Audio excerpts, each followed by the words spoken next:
नमस्कार नमस्कार आप। हाँ।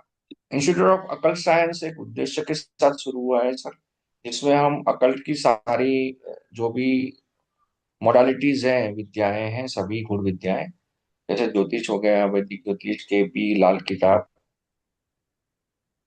नंदिनी नाड़ी, भृगुनंदी नाड़ी, फिर वास्तु, टैरो, न्यूमरोलॉजी, सर हर तरह के जो भी अकल्ट की ब्रांचेस हैं उन सबके एक्सपर्ट्स को हमारे प्लेटफॉर्म पर यहाँ ला रहे हैं। और आज आपका हमें मतलब लाभ मिलेगा, ग्रुप के सदस्यों को लाभ मिलेगा, इसलिए हम आभारी हैं आपके। और ग्रुप के सभी जो भी मेंबर से ज्वाइन किया है हम उनके भी आभारी हैं। तो आज नीतू मैडम और नरेंद्र गर्ग साहब ने टॉपिक जो चुना है वो वैदिक ज्योतिष में संतान सुख के लिए डिस्कस करना है। ये आज की बड़ी जटिल समस्या हो गई है, तो बहुत ही अच्छा टॉपिक चुना है। और नरेंद्र गर्ग साहब के बारे में तो बहुत कुछ मतलब सुन रखा है, पर आज मतलब मेरा सौभाग्य रहेगा कि सर से मतलब वैदिक ज्योतिष का ये टॉपिक के बारे में कुछ जानकारी मिलेगी। जैसे 1 लाख से ज्यादा यूट्यूब पर फॉलोअर्स है उनके, और इनकी ये चौथी पीढ़ी है, मतलब लेगेसी 100 साल के ऊपर हो गई ना फिर तो। क्या चीज सर? लेगेसी मतलब आपके हाँ, परंपरा। ये हमारा खानदानी काम है और लंबे समय से हम कर रहे हैं और हमेशा से यही काम रहा है हमारा। पुश्तैनी काम है तो वैदिक ज्योतिष। हम्म। बहुत अच्छा, बहुत। तो नीतू मैडम, आप भगवान को याद करके आज का थोड़ा वंदन कर लीजिए और फिर आज के क्लास का हाँ, ये प्रारंभ करें। स्टूडेंट स्टूडेंट और जुड़ जाए, थोड़ा सा समय लेते हैं, 5 मिनट का समय ले लेते हैं हाँ और अभी वो, हाँ पहले अभी वंदना हाँ, वंदना जो करें। भी है कर लीजिए। हाँ। हम्म। सबसे पहले हम अ, भगवान जी को याद करते हुए गुरु वंदना करते हैं। गुरुर् ब्रह्मा गुरुर्विष्णु गुरुर्देवो महेश्वरा गुरु साक्षात पर ब्रह्म तस्मै श्री गुरुदेव नमः। तो जैसा कि पंड्या सर ने बताया, हमारे नरेंद्र गर्ग सर, मैं तो इनको बहुत सालों से जानती हूँ और इनके मतलब 5,000 से भी ज्यादा स्टूडेंट्स को इन्होंने पढ़ा रखा है। जैसा सर ने बताया, इनका पुश्तैनी काम है। सर को खुद को 10 साल से भी ऊपर का एक्सपीरियंस है। सर ना सिर्फ वैदिक ज्योतिष बल्कि केपी एस्ट्रोलॉजी, सब तरह की वास्तु, मॉडर्न वास्तु, वैदिक वास्तु, एस्ट्रो वास्तु, 45 देवतास वगैरह सब चीजें, मुहूर्त शास्त्र, अष्टक वर्ग, मतलब यू नेम द सब्जेक्ट है, सर सब चीज पढ़ाते हैं। और जैसे बताया कि 1 लाख से भी ऊपर इनके फॉलोअर्स हैं। इनका यूट्यूब पे सिल्वर प्लान बटन है। तो आज हमारा सौभाग्य है कि सर हमारे बीच में हैं। और सर, अभी शुभारंभ कर किया जाए जरूर तो। जरूर जरूर। हाँ, 2 मिनट का समय और लेते हैं, कुछ और लोग जुड़ जाए हैं। सर रिकॉर्डिंग मिल जाती है, लोग थोड़े कम आ पाते हैं लेकिन रिकॉर्डिंग में दिखते हैं सब। तो शुरू कर लेते हैं। जरूर जरूर जरूर जरूर, एक सेकंड। मेरी आवाज प्रॉपर आ रही है ना? एकदम परफेक्ट सर। ठीक है। ओके। तो आपने मेरे को होस्ट बना दिया क्या? जी सर। धन्यवाद आपका नीतू जी। तो सभी लोगों को मैं प्रणाम करता हूं और आशा करता हूं कि आज का जो विषय है संतान का, हमने जो चूज किया है वो, उसके ऊपर हम चर्चा करेंगे और मेरा जो कम्युनिकेशन है वो भी आपको समझ में आएगा। दूसरा जो सबसे इम्पोर्टेंट होता है कि हम जो सब लोग सीख रहे हैं, कभी भी ज्योतिष की कोई भी क्लास हो, कक्षा हो, कभी ये मत सोचिए कि मुझे जो है वो एक्सपर्ट हूं मैं, या मैं ये क्या सीखना। हमेशा याद रखिए, हम सब विद्यार्थी हैं, क्योंकि ज्योतिष एक अथाह सागर है और उस सागर में हम सब लोगों को कुछ कुछ आता है। और जब हम इस कुछ कुछ को मिला लेते हैं ना, तो बहुत कुछ बन जाता है। तो इसीलिए क्या है कि कभी भी अपने को बहुत बड़ा महान समझने की जरूरत नहीं है। ना मैं हूं, ना आप हैं, ना कोई है। तो इसलिए हम सब क्या कर रहे हैं, अपने ज्ञान को साझा कर रहे हैं। आज मैं कुछ दो बातें बताऊंगा, हो सकता है कि मेरी इन बातों में आप सुधार करके मुझे कुछ और नया सिखा दें। तो इसलिए हमेशा ही एक टीचर सिखाता नहीं है, सीखता भी है। सबसे इंपॉर्टेंट चीज होती है। तो आज का जो हमारा विषय है वो संतान का है। आशा करता हूँ आपको बहुत अच्छी तरह से समझ में आएगा। और इसके लिए मैंने छोटी सी एक पीपीटी भी बनाई है और थोड़ा सा धैर्य भी रखना जरूरी है, क्योंकि मैं थोड़ा सा इसको पूरा ब्रीफली लेवल से समझाता हूँ, 1 घंटे का समय ले सकता हूँ, ठीक है ना। तो 1 घंटे थोड़ा सा है ना। हाँ, ये जरूर कहूंगा कि आप जो है वो 1 घंटे अगर मेरे से जुड़े हुए रहेंगे तो कहीं नहीं जाएंगे, ये मेरा विश्वास है, क्योंकि मैंने अभी तक बहुत सारे लोगों के साथ काम किया है, मेरा पर्सनल अनुभव भी है। तो मेरा जो यूट्यूब चैनल है शिवाय एस्ट्रोलॉजर, जहाँ पे मैं पिछले 10 वर्षों से कार्य कर रहा हूँ, तो मेरा 10 वर्षों का तो एक्सपीरियंस वहीं पे भी है, ठीक है। तो इसलिए आज की जो क्लास है उसको प्रारंभ करते हैं, और एक स्क्रीन को मैं शेयर कर देता हूँ मेरी, एक सेकंड।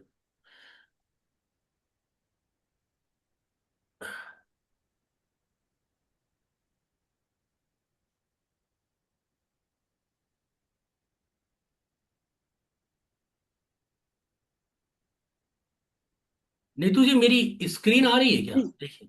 जी सर, आ रही है। ओके, धन्यवाद धन्यवाद धन्यवाद। तो देखिए, सबसे जो महत्वपूर्ण बात है वो क्या है कि चाइल्ड बर्थ, ठीक है। अब देखो, जो मैं अपनी अनुभव की बात बताता हूँ, चाइल्ड बर्थ जो है उसमें जो ज्यादातर ज्योतिषाचार्यों के पास जो कुंडलियां आती है, मैं भी एक ज्योतिष का काम करता हूँ, तो वो प्रॉब्लम के समय ही ज्यादातर आती है, ठीक है ना, ठीक है ना, प्रॉब्लम के समय ही आती है। तो जो जनरल है वो भी प्रेडिक्शन है, लेकिन हम लोग जो है उस चीज को उस लेवल से लेके चलते हैं जहां से हमें ये पता चले कि हम कौन से बिंदुओं पे ध्यान दें। अगर आपके पास कोई कुंडली आई है तो उसको कैसे समझेंगे, कैसे करेंगे चाइल्ड बर्थ के ऊपर। अभी अपन कितने लोग हैं यहाँ पे, 21 है, जिसमें से कुछ अपन होस्ट मिला के मान लीजिए 19 लगभग लोग हैं।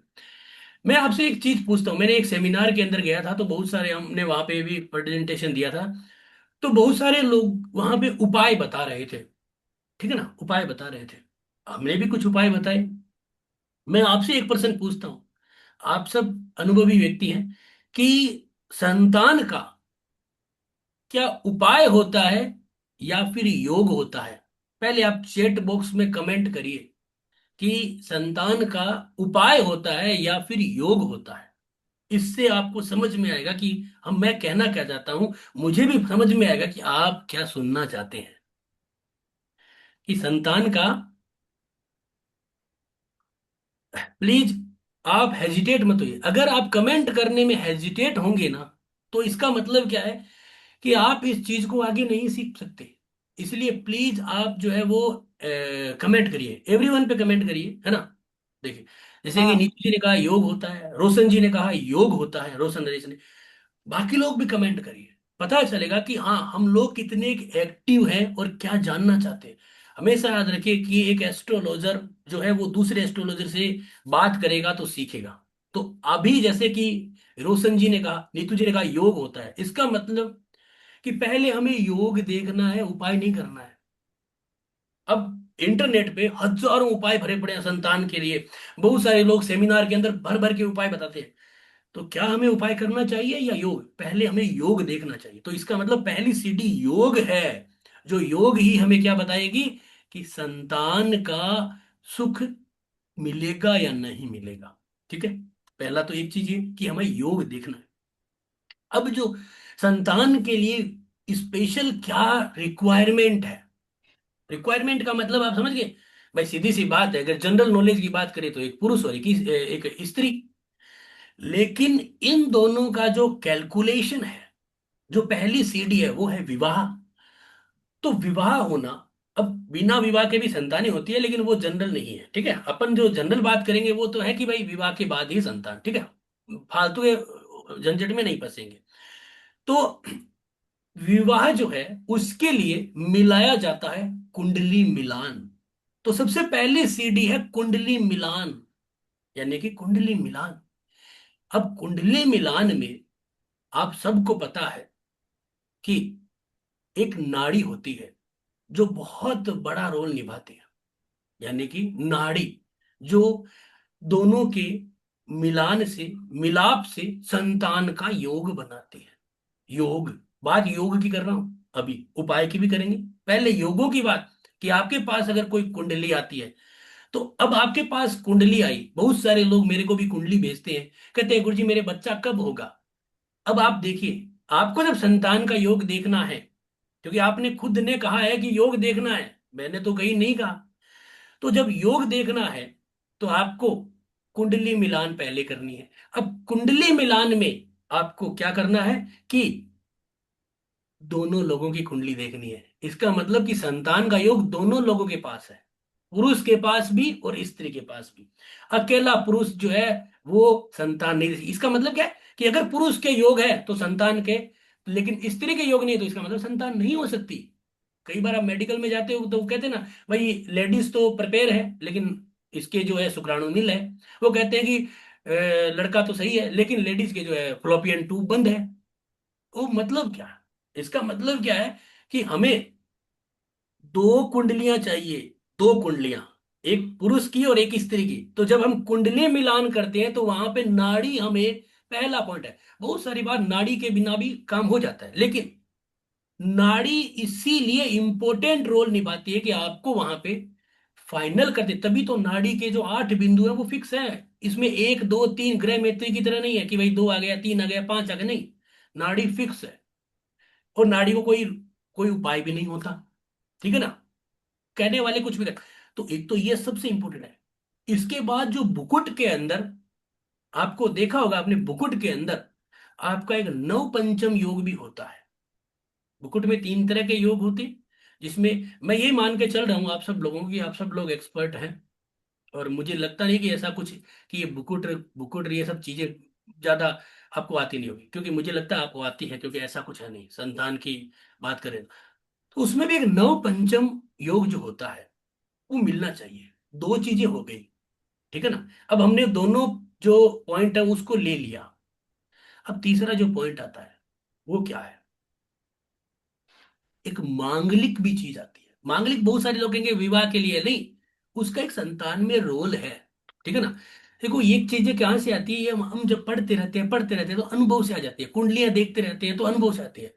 क्या आप कोई बता सकता है, आप में से, मैं आप में से पूछ रहा हूं, ठीक है ना, प्लीज, है ना, कि मांगलिक जो है वो पहले घर में भी होता है, चौथे में भी होता है, सातवें में भी होता है, आठवें में भी होता है और 12वें घर में भी होता है। कौन से भाव का मांगलिक जो है वो संतान को रोक सकता है? चैट बॉक्स में कमेंट करिए, क्योंकि मैं आपको सोने नहीं दे सकता, एनर्जी बना के रखनी है। प्लीज चैट बॉक्स में कमेंट करिए कि कौन सा घर का मांगलिक जो है वो आपको, अगर नहीं आता है गलत भी कर दीजिए। अगर आप गलत करेंगे तो हो सकता है वही सही हो जाए। बहुत सारे लोग गलत राशिफल भी तो बनाते हैं ना, मेष राशि वालों तुम्हारा तो भाग्य उदय होने वाला है। अब इतनी बड़ी धरती के ऊपर किसी का हो जाता है तो कहते हैं हाँ भाई हो गया हमारा तो काम है। तो इसीलिए मैं आपसे पूछता हूं, एवरीवन पे कमेंट करिएगा। ठीक है। देखिए नीतू जी ने बताया 7 और 8, तो बाकी लोग भी बताइए। मैं आशा करता हूं कि बाकी लोग भी आप एक्टिव हैं। देखो एक्टिव रहना बहुत जरूरी है, एक्टिव रहना बहुत जरूरी है, ठीक है ना। सर पता पता नहीं है लोगों को, इसलिए जवाब नहीं दे पा रहे हैं। नहीं नहीं, इसमें कोई बात नहीं है, आड़ा टेढ़ा जवाब दीजिए। इसमें आड़ा टेढ़ा जवाब देने से क्या होता है कि उनकी एक्टिवनेस आती है। कोई इसमें दिक्कत नहीं है, सर ठीक है ना, इसलिए ठीक है। हैंडराइज के लिए मैं आपको रिक्वेस्ट करता हूँ, प्लीज आप पहले कोई हैंडराइज ना करें। अपन ये आप लिख लीजिए, अपन क्या क्लास का एक जो रूटीन चल रहा है ना, इसलिए अब आपका जो डाउट है वो लिख लीजिए। अपन क्यूएनए में कर लेंगे लास्ट में, कोई दिक्कत नहीं है। हाँ मेरी अगर कोई वॉइस से, मेरे कोई वीडियो से कोई दिक्कत आती है तो नीतू जी को बोलिए वो मेरे को बता दे, बस रिक्वेस्ट इतना है, ठीक है। बाकी अपन अपना आपका जो भी डाउट होता है वो लास्ट में करें। जैसे कि नीतू जी ने कहा 7 और 8, रोशन जी ने कहा 7 और 8, ठीक है। ठीक है, अब देखिए, अब मैं आपको एक चीज बताता हूं कि आप 4th हाउस का जो मांगलिक होता है, 5वें का 12वां है चौथा, ठीक है। वो जो है वो मांगलिक बहुत बड़ी अड़चन पैदा करता है। दूसरा जो चौथे घर के अंदर जब मंगल होता है तो आदमी के पास बहुत धन होता है। और आपने देखा होगा कि कई बार धनवान लोगों के संतान की दिक्कत आती है, रोड पे बैठे गरीबों के पास तो कोई कमी नहीं है। कहते हैं ना कि खेत पानी को तरसता है मेरे देश में और नदियों में पानी बरसता है मेरे देश में। बेचारे जो अमीर हैं, जिनके मंगल चौथे घर में भयंकर प्रॉपर्टी है, कहते हैं इकलौते बाप की बेटी या बेटा। तो चौथे घर का जो मांगलिक है, अगर वो किसी, मतलब जैसे आपने दो कुंडली मिलान करे, लड़का और लड़की, लड़की चौथे घर की मांगलिक है, लड़का मांगलिक है ही नहीं, तो उसमें मांगलिक दोष बन जाता है। मांगलिक सर अगर वो एक मांगलिक, हाँ सर एक सेकंड जरा मैं रोक रही हूँ। बोलो एक जी। विवेक जी, आप जरा अपना जूम हैंड रेज करिए तो मैं आपको अनम्यूट कर सकूं। वो कुछ कहना चाह रहे हैं। विवेक जी जरूर। आप जरा करिए अपना जूम हैंड रेस।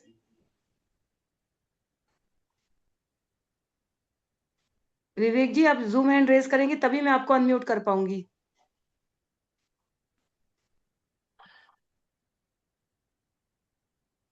हाँ जी, बोलिए। हाँ, अभी आप मुझे अनम्यूट किया। मैडम, आपने हाँ है ना हाँ। डिसेबल किया हुआ था, इसके लिए चैट नहीं आ रहा है किसी का। आपने अच्छा। सेटिंग में सबका डिसेबल किया हुआ है, ये बोलना चाहता था मैं। ध्रुव, हाँ, जरा बेटा, चैट डिसेबल कर रखा है, उसको करेक्ट करिए। ध्रुव, हाँ, इनेबल अभी भी है सर। अभी हो पा रहा है? नहीं, होस्ट है disable direct message and group chats, ऐसा आ रहा है। हाँ, अभी हुआ, एनेबल हुआ। जी धन्यवाद मैडम। धन्यवाद। ओके ओके विवेक जी, ये जो सॉफ्टवेयर इशू आया उसके लिए क्षमा मांगते हैं हम लोग। Thank you. धन्यवाद धन्यवाद। तो तो यहाँ पे देखिए, बहुत बहुत धन्यवाद। ठीक है। हाँ, अब देखिए कि नीतू जी कुछ कह रहे थे आप, या स्टार्ट करूं? नहीं, सर शुरू करिए, मैं बस उन्हीं से। हाँ, ओके ओके। तो देखिए, सबसे इंपॉर्टेंट चीज क्या है कि फोर्थ हाउस जो है ना, मांगलिक दोष होने पे, ऐसे तो फोर्थ हाउस का मांगलिक है तो उसका कोई ऐसा पीड़ा नहीं है, ठीक है ना, ऐसा कोई पीड़ा नहीं है। अगर मांगलिक दोष में फोर्थ हाउस आता है तो आप समझ गए होंगे मेरी बात, कि जैसे लड़का और लड़की है, अब लड़का जो है फोर्थ हाउस का मांगलिक है, लड़की मांगलिक है ही नहीं, तो मांगलिक दोष होगा ना, नहीं तो मांगलिक मांगलिक तो दोष ही नहीं है। उसी प्रकार एट्थ हाउस, एट्थ हाउस क्या है? सेक्सुअल रिलेशनशिप है, सेक्सुअली जो आठवां घर क्या होता है हमारा, सेक्सुअली जो इंजॉयमेंट है उसका है, ठीक है ना। तो दो जो भाव होते हैं ना, इनके तो मांगलिक दोष अगर बनते हैं फोर्थ और एट्थ के, तो जातक को संतान संबंधित दिक्कतें आने का योग बनता है। तो अभी तक हमने क्या देखा? अभी तक जो हमने देखा कि एक तो पहला स्टेप है कुंडली मिलान, वहां पे बुकुट, बुकुट में जो है नव पंचम, उसके बाद आपका जो है वो बुकुट के बाद नाड़ी। अब एक हमने जो देखा है मांगलिक के अंदर ये चीज। अब तीसरा जो पॉइंट होता है, ठीक है ना, ये तो हमने एक बेसिक से जानकारी ली। अब हम दो कुंडलियों के को कैलकुलेट कर लिया हमने, वो जो है वो प्लेटफॉर्म पार कर लिया कि हाँ, हमने जो है वो देख लिया भाई इनमें कोई दिक्कत नहीं है। अब हम इससे आगे आ जाएं, अब हमारा चर्चा होती है, तो अब हमें दो कुंडलियां लेके चलनी है।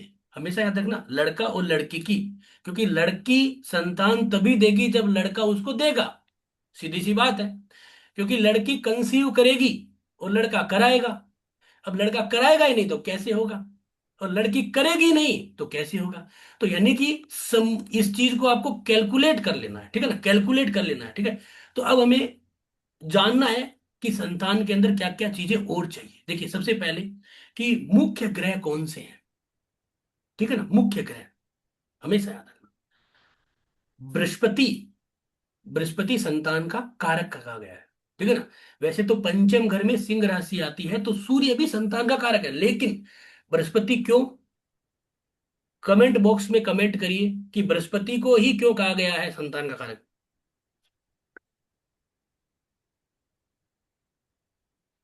अगर कमेंट बॉक्स जो मैं पूछता हूँ वो कमेंट आप कर दीजिए, और मैसेज एवरीवन पे करना जिससे कि सबका मिल जाएगा।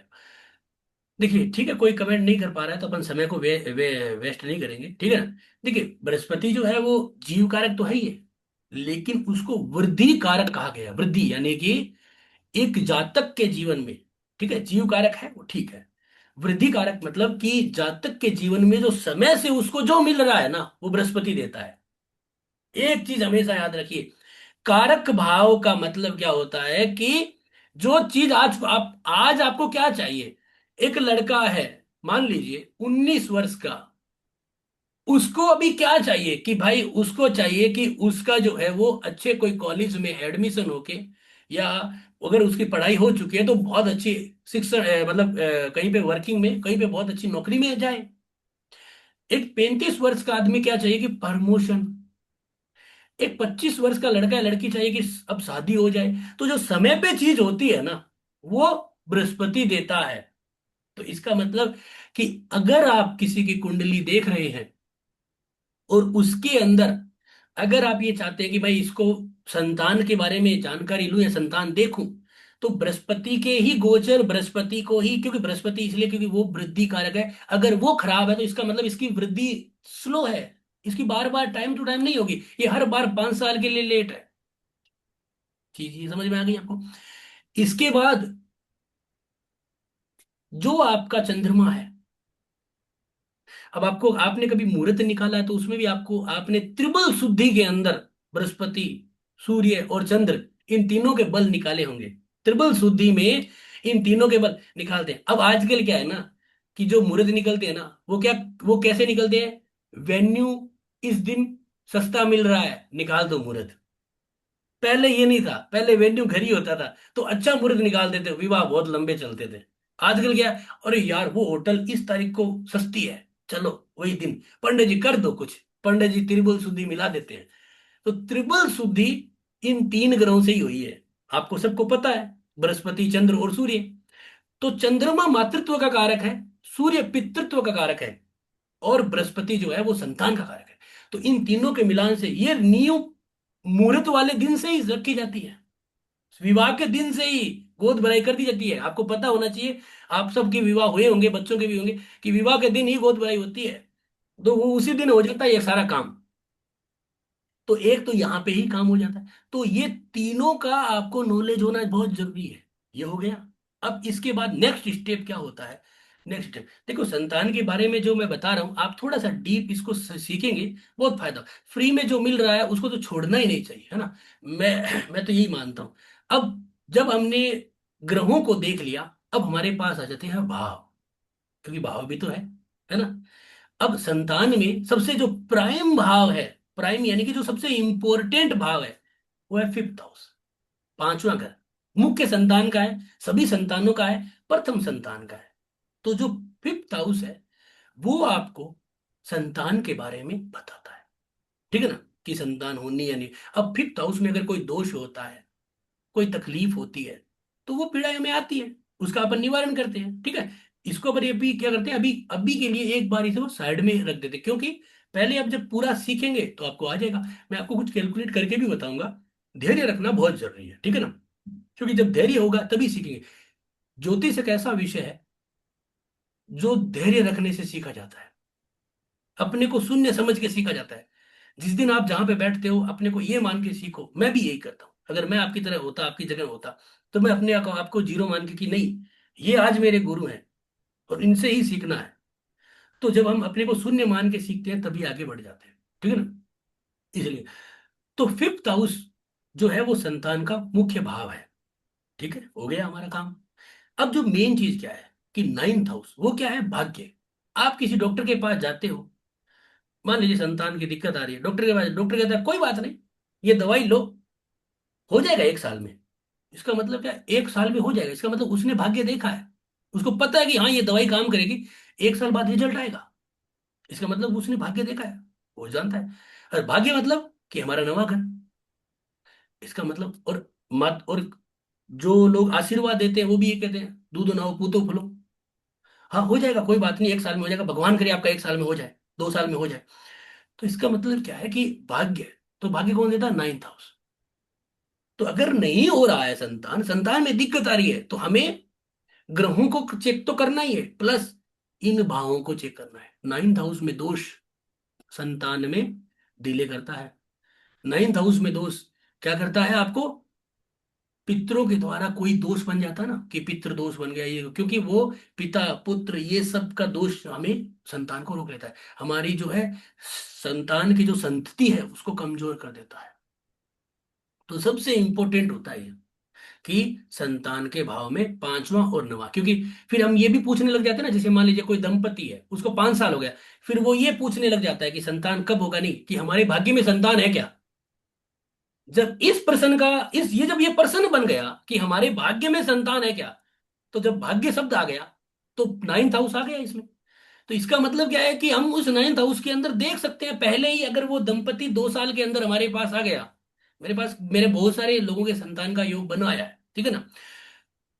इवन मैं पिछले जो किसी इंस्टीट्यूट में हमने पढ़ाया भी था, उसमें भी हमने ही, उनके मालिक का भी हमने ही बना के दिया। 2 साल हमने प्रैक्टिस की, कुछ योग पाठ पूजा कराया, फिर हुआ, ठीक है। तो नाइन्थ हाउस जो है वो भाग्य है। तो ये पर्सन जब कोई बोल देता है ना कि क्या मेरे भाग्य में है क्या, तो इसका मतलब है कि तुम्हें नाइन्थ हाउस को भी देखना है, कि पांचवा घर तो बहुत बढ़िया है, लेकिन नाइन्थ हाउस में दोष है, इसका मतलब कि वहां पे उसको रिजोल्व करना बहुत जरूरी है। तो ये भी एक पॉइंट है हमारा, तो आपको यहाँ पे ये भी जरूर ध्यान देना है। हाँ, पंचम से पंचम भी हो जाता है वैसे देखे तो। पंचम से पंचम भी है हमारा, भाग्य भी है, कि हमें लोग भविष्य के बारे में कब बताएंगे। वही तो ना, लोग कहते हैं, कई कहते हैं यार मेरा तो सब लगता है भाग ही फूट गया, इसका मतलब नाइन्थ हाउस का बहुत बड़ा दोष होगा। लोग कहते हैं ना यार मेरे भाग्य में है ही नहीं, अब मैं मेहनत करना ही छोड़ दिया, इसका मतलब कोई बहुत बड़ा दोष है वो हो गया।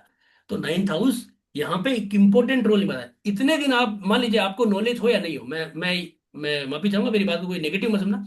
मैं ये मानूं कि अगर आपको नई नॉलेज है तो आपको एक चीज नई सीखने को मिली कि नाइन्थ हाउस को भी हमें देखना है, ये भी एक चीज है, ठीक है ना। अब इसके बाद जब हमने ग्रह देखे, हमने जब भाव देखे, तो एक कुंडली में ग्रह भाव और तीसरा राशियां। राशियां तो देखे, 4, 8 और 12, देखिए सारी राशियां ही संतान दे सकती है, लेकिन जिनको नहीं होती है ना उनके लिए तो सारी डिफिकल्टीज है, ठीक है। तो अपने पास जितने, देखो मैं कोई एकेडमिक पढ़ा हुआ तो नहीं, मैंने तो ये प्रैक्टिकली सब कुछ सीखा है, क्योंकि हम तो खानदानी काम हमारा, तो हम तो यहीं से बस ये चीजें आती रही, हम सीखते रहे, देखते रहे, देखते, है ना। तो उस हिसाब से मैं आपको बता रहा हूँ, ठीक है। तो जो, तभी मैंने ये बात कहा ना कि जो जिनके हो रहा है उनके कुछ नहीं लगता, सब कुछ हो रहा है। जिनके अटक चुका है ना उनको दिक्कतें क्या है वो चीज हमें समझना है। तो जैसे 4, 8 और 12 ये क्या है, ये फ्रूटफुल साइन है। ये जो जल तत्व राशि है ना, ये क्या है कि संतान देने वाली राशियां हैं, संतान कारक राशियां हैं। अब हमेशा याद रखना, इन राशियों में जब गुरु गोचर करता है ना, तो ज्यादा से ज्यादा संतान होने की पॉसिबिलिटीज बढ़ती है। जैसे अभी, अभी जैसे गुरु चल रहा है आज की डेट में, गुरु मिथुन राशि में वक्री चल रहा है। जून 2026 में ये गुरु चला जाएगा आपका इसमें, क्या बोलते हैं ये, इसमें चला जाएगा आपका जो कर्क राशि में। इसका मतलब क्या है कि जो संतान के लिए जितने आप दवाई पानी, संतान के लिए जितनी कोशिशें कर सकते हो, वो आपको लाभ देगा। सबके लिए, इवन सबके लिए गोचर विश्व पटल पे ये घटना हो रही है, इसलिए बता रहा हूं, ठीक है ना। तो 4, 8 और 12, अगर आपका चतुर्थेश इन राशियों में जाता है, इस सॉरी पंचमेश, माफी चाहूंगा बोलने में गलती हुई।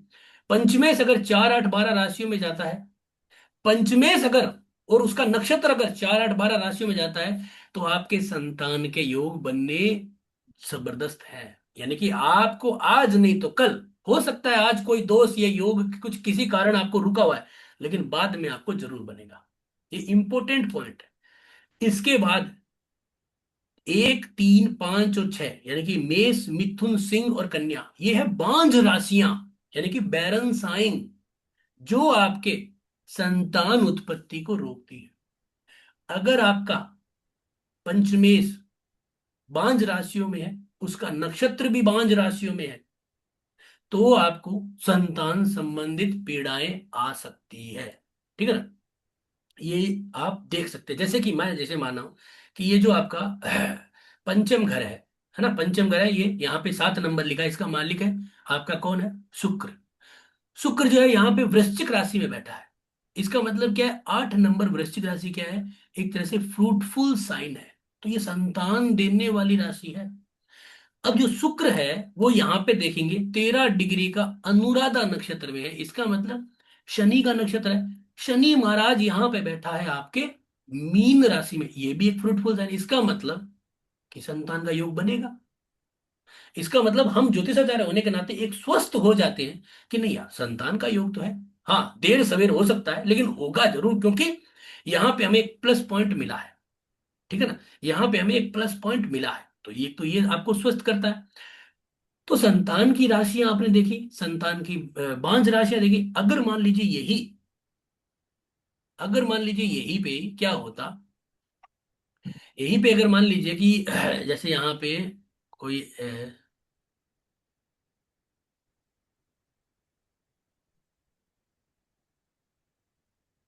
वैसे तो आज सारे ग्रह ही ऐसे, जैसे कि देखो यहाँ पे देखो कि जैसे पंचमेश जो है वो गुरु है, ठीक है। पंचमेश जो गुरु है वो 3 नंबर राशि में बैठा है। इसका मतलब क्या है, 3 नंबर यानी मिथुन राशि, ये एक बांझ राशि है, ठीक है ना। और गुरु जो है वो 29.54 डिग्री पुनर्वसु नक्षत्र में है। इसका मतलब पुनर्वसु गुरु का ही नक्षत्र है, इसका मतलब ये भी बांझ राशि है। मिथुन राशि है क्योंकि गुरु का। तो यहाँ पे हम ये कह सकते हैं, अब बहुत सारे लोग कहेंगे यार गुरु तो तेरा बहुत बढ़िया है, चंद्रमा के साथ है, गुरु इसको देख रहा है। आपको पता होना चाहिए कि जो नरसेगिक शुभ ग्रह है ना, अगर ये अशुभ हो जाते हैं ना, तो ये राहु केतु शनि के भी बाप है। मैंने अपने जीवन में ऑब्जर्व किया है, मैंने अपने जीवन में ऑब्जर्व किया है, ठीक है ना। तो ये हमेशा ही याद रखने वाली चीज है, ठीक है। इसी ने कहा कि 5 राशियां कौन सी है, ये मैंने लिखा ना, 1, 3, 5 और 6, यानी कि मेष राशि, मिथुन राशि, सिंह राशि और कन्या राशि, ये 5 राशियां मानी गई है, ठीक है। तो ये अगर इनमें हो जाता है ग्रह या उसका नक्षत्र, खास करके नक्षत्र बहुत इंपॉर्टेंट है, ठीक है ना। ये आप ना इसको बंद करो, ये जो है ना आपका, उनको बोलो ग्रुप के जो मेन ही है, ये जो है ना पेंसिल, उसको बंद करो सर, है ना। नीतू जी आप इसको बंद कराओ, बीच में कोई कर रहा है इसमें, है ना। ध्रुव बेटा जरा देखिए कि कोई पेंसिल से लिखे ना, उसको एनोटेट बंद क्या कर होता है, दीजिए। ये बंद करा दो, ठीक है ना, कोई बात वो बंद ही है ऑलरेडी। नहीं। अभी किसी सुलेखा जी ने, कोई थे, कौन थे, उन राइटिंग कर रहे थे, ठीक है, चलो छोड़िए। तो कोई बात नहीं, इससे क्या क्लास का जो एक रूटीन है ना उसमें थोड़ा दिक्कत आती है, चलो कोई नहीं, छोड़िए। तो हमने अभी राशियां देख ली, अब हमने पहले ग्रह देखा, ग्रह हमारे दिमाग में बैठ गया, भाव बैठ गया, राशियां बैठ गई, ठीक है ना। हम और कुंडली मिलान हमने आ गए हैं, वहां से हम लेके आ गए हैं 3, 4 चीज। यानी कि देखो, अगर आप किसी होटल में जाते हो, तो आप किसी भी होटल के अंदर खाना खाते हो तो आप उसे 5 स्टार रेटिंग देते हो, या नहीं देते हो तो आप कुछ रेटिंग देते हो। इसका मतलब क्या है कि 1, 2, 3, 4 और 5।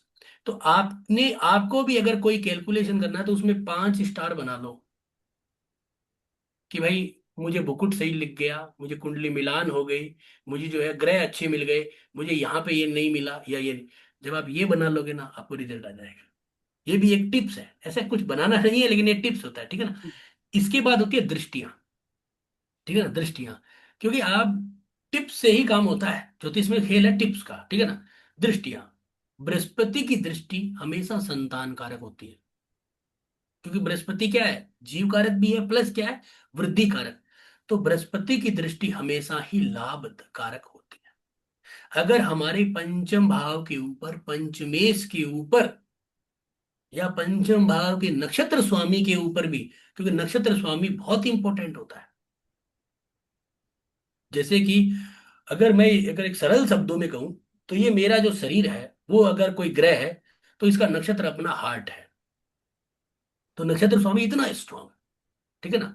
तो आपको ये चीज हमेशा ध्यान रखनी है कि अगर नक्षत्र पे भी गोचर हो रहा है बृहस्पति का, तो वो हर जो हल, नक्षत्र का मतलब क्या होता है कि वो नक्षत्र स्वामी, ठीक है ना, उस पे भी अगर गोचर है तो हमें इम्पैक्ट आएगा, क्योंकि नक्षत्र स्वामी वहां पे जब दिक्कत देगा तो ग्रह को अपने आप आ जाएगी दिक्कत, तो ये भी एक इंपॉर्टेंट।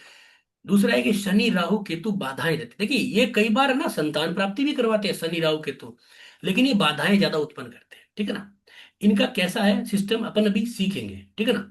अभी इसको भी अपन सीखेंगे कि शनि राहु केतु बाधाएं क्यों देते। देखिए शनि क्या है, स्लो है, तो हम जो आज सोचते हैं वो 3 दिन बाद मिलता है, ठीक है ना। राहु क्या है कि बने बनाए काम को बिगाड़ना है, और केतु जो है वो आकर्षण को कम कर देता है। तो संतान की जो चीजें होती है ना, इनमें इनका बड़ा रोल होता है, इनका बड़ा रोल होता है, ठीक है ना।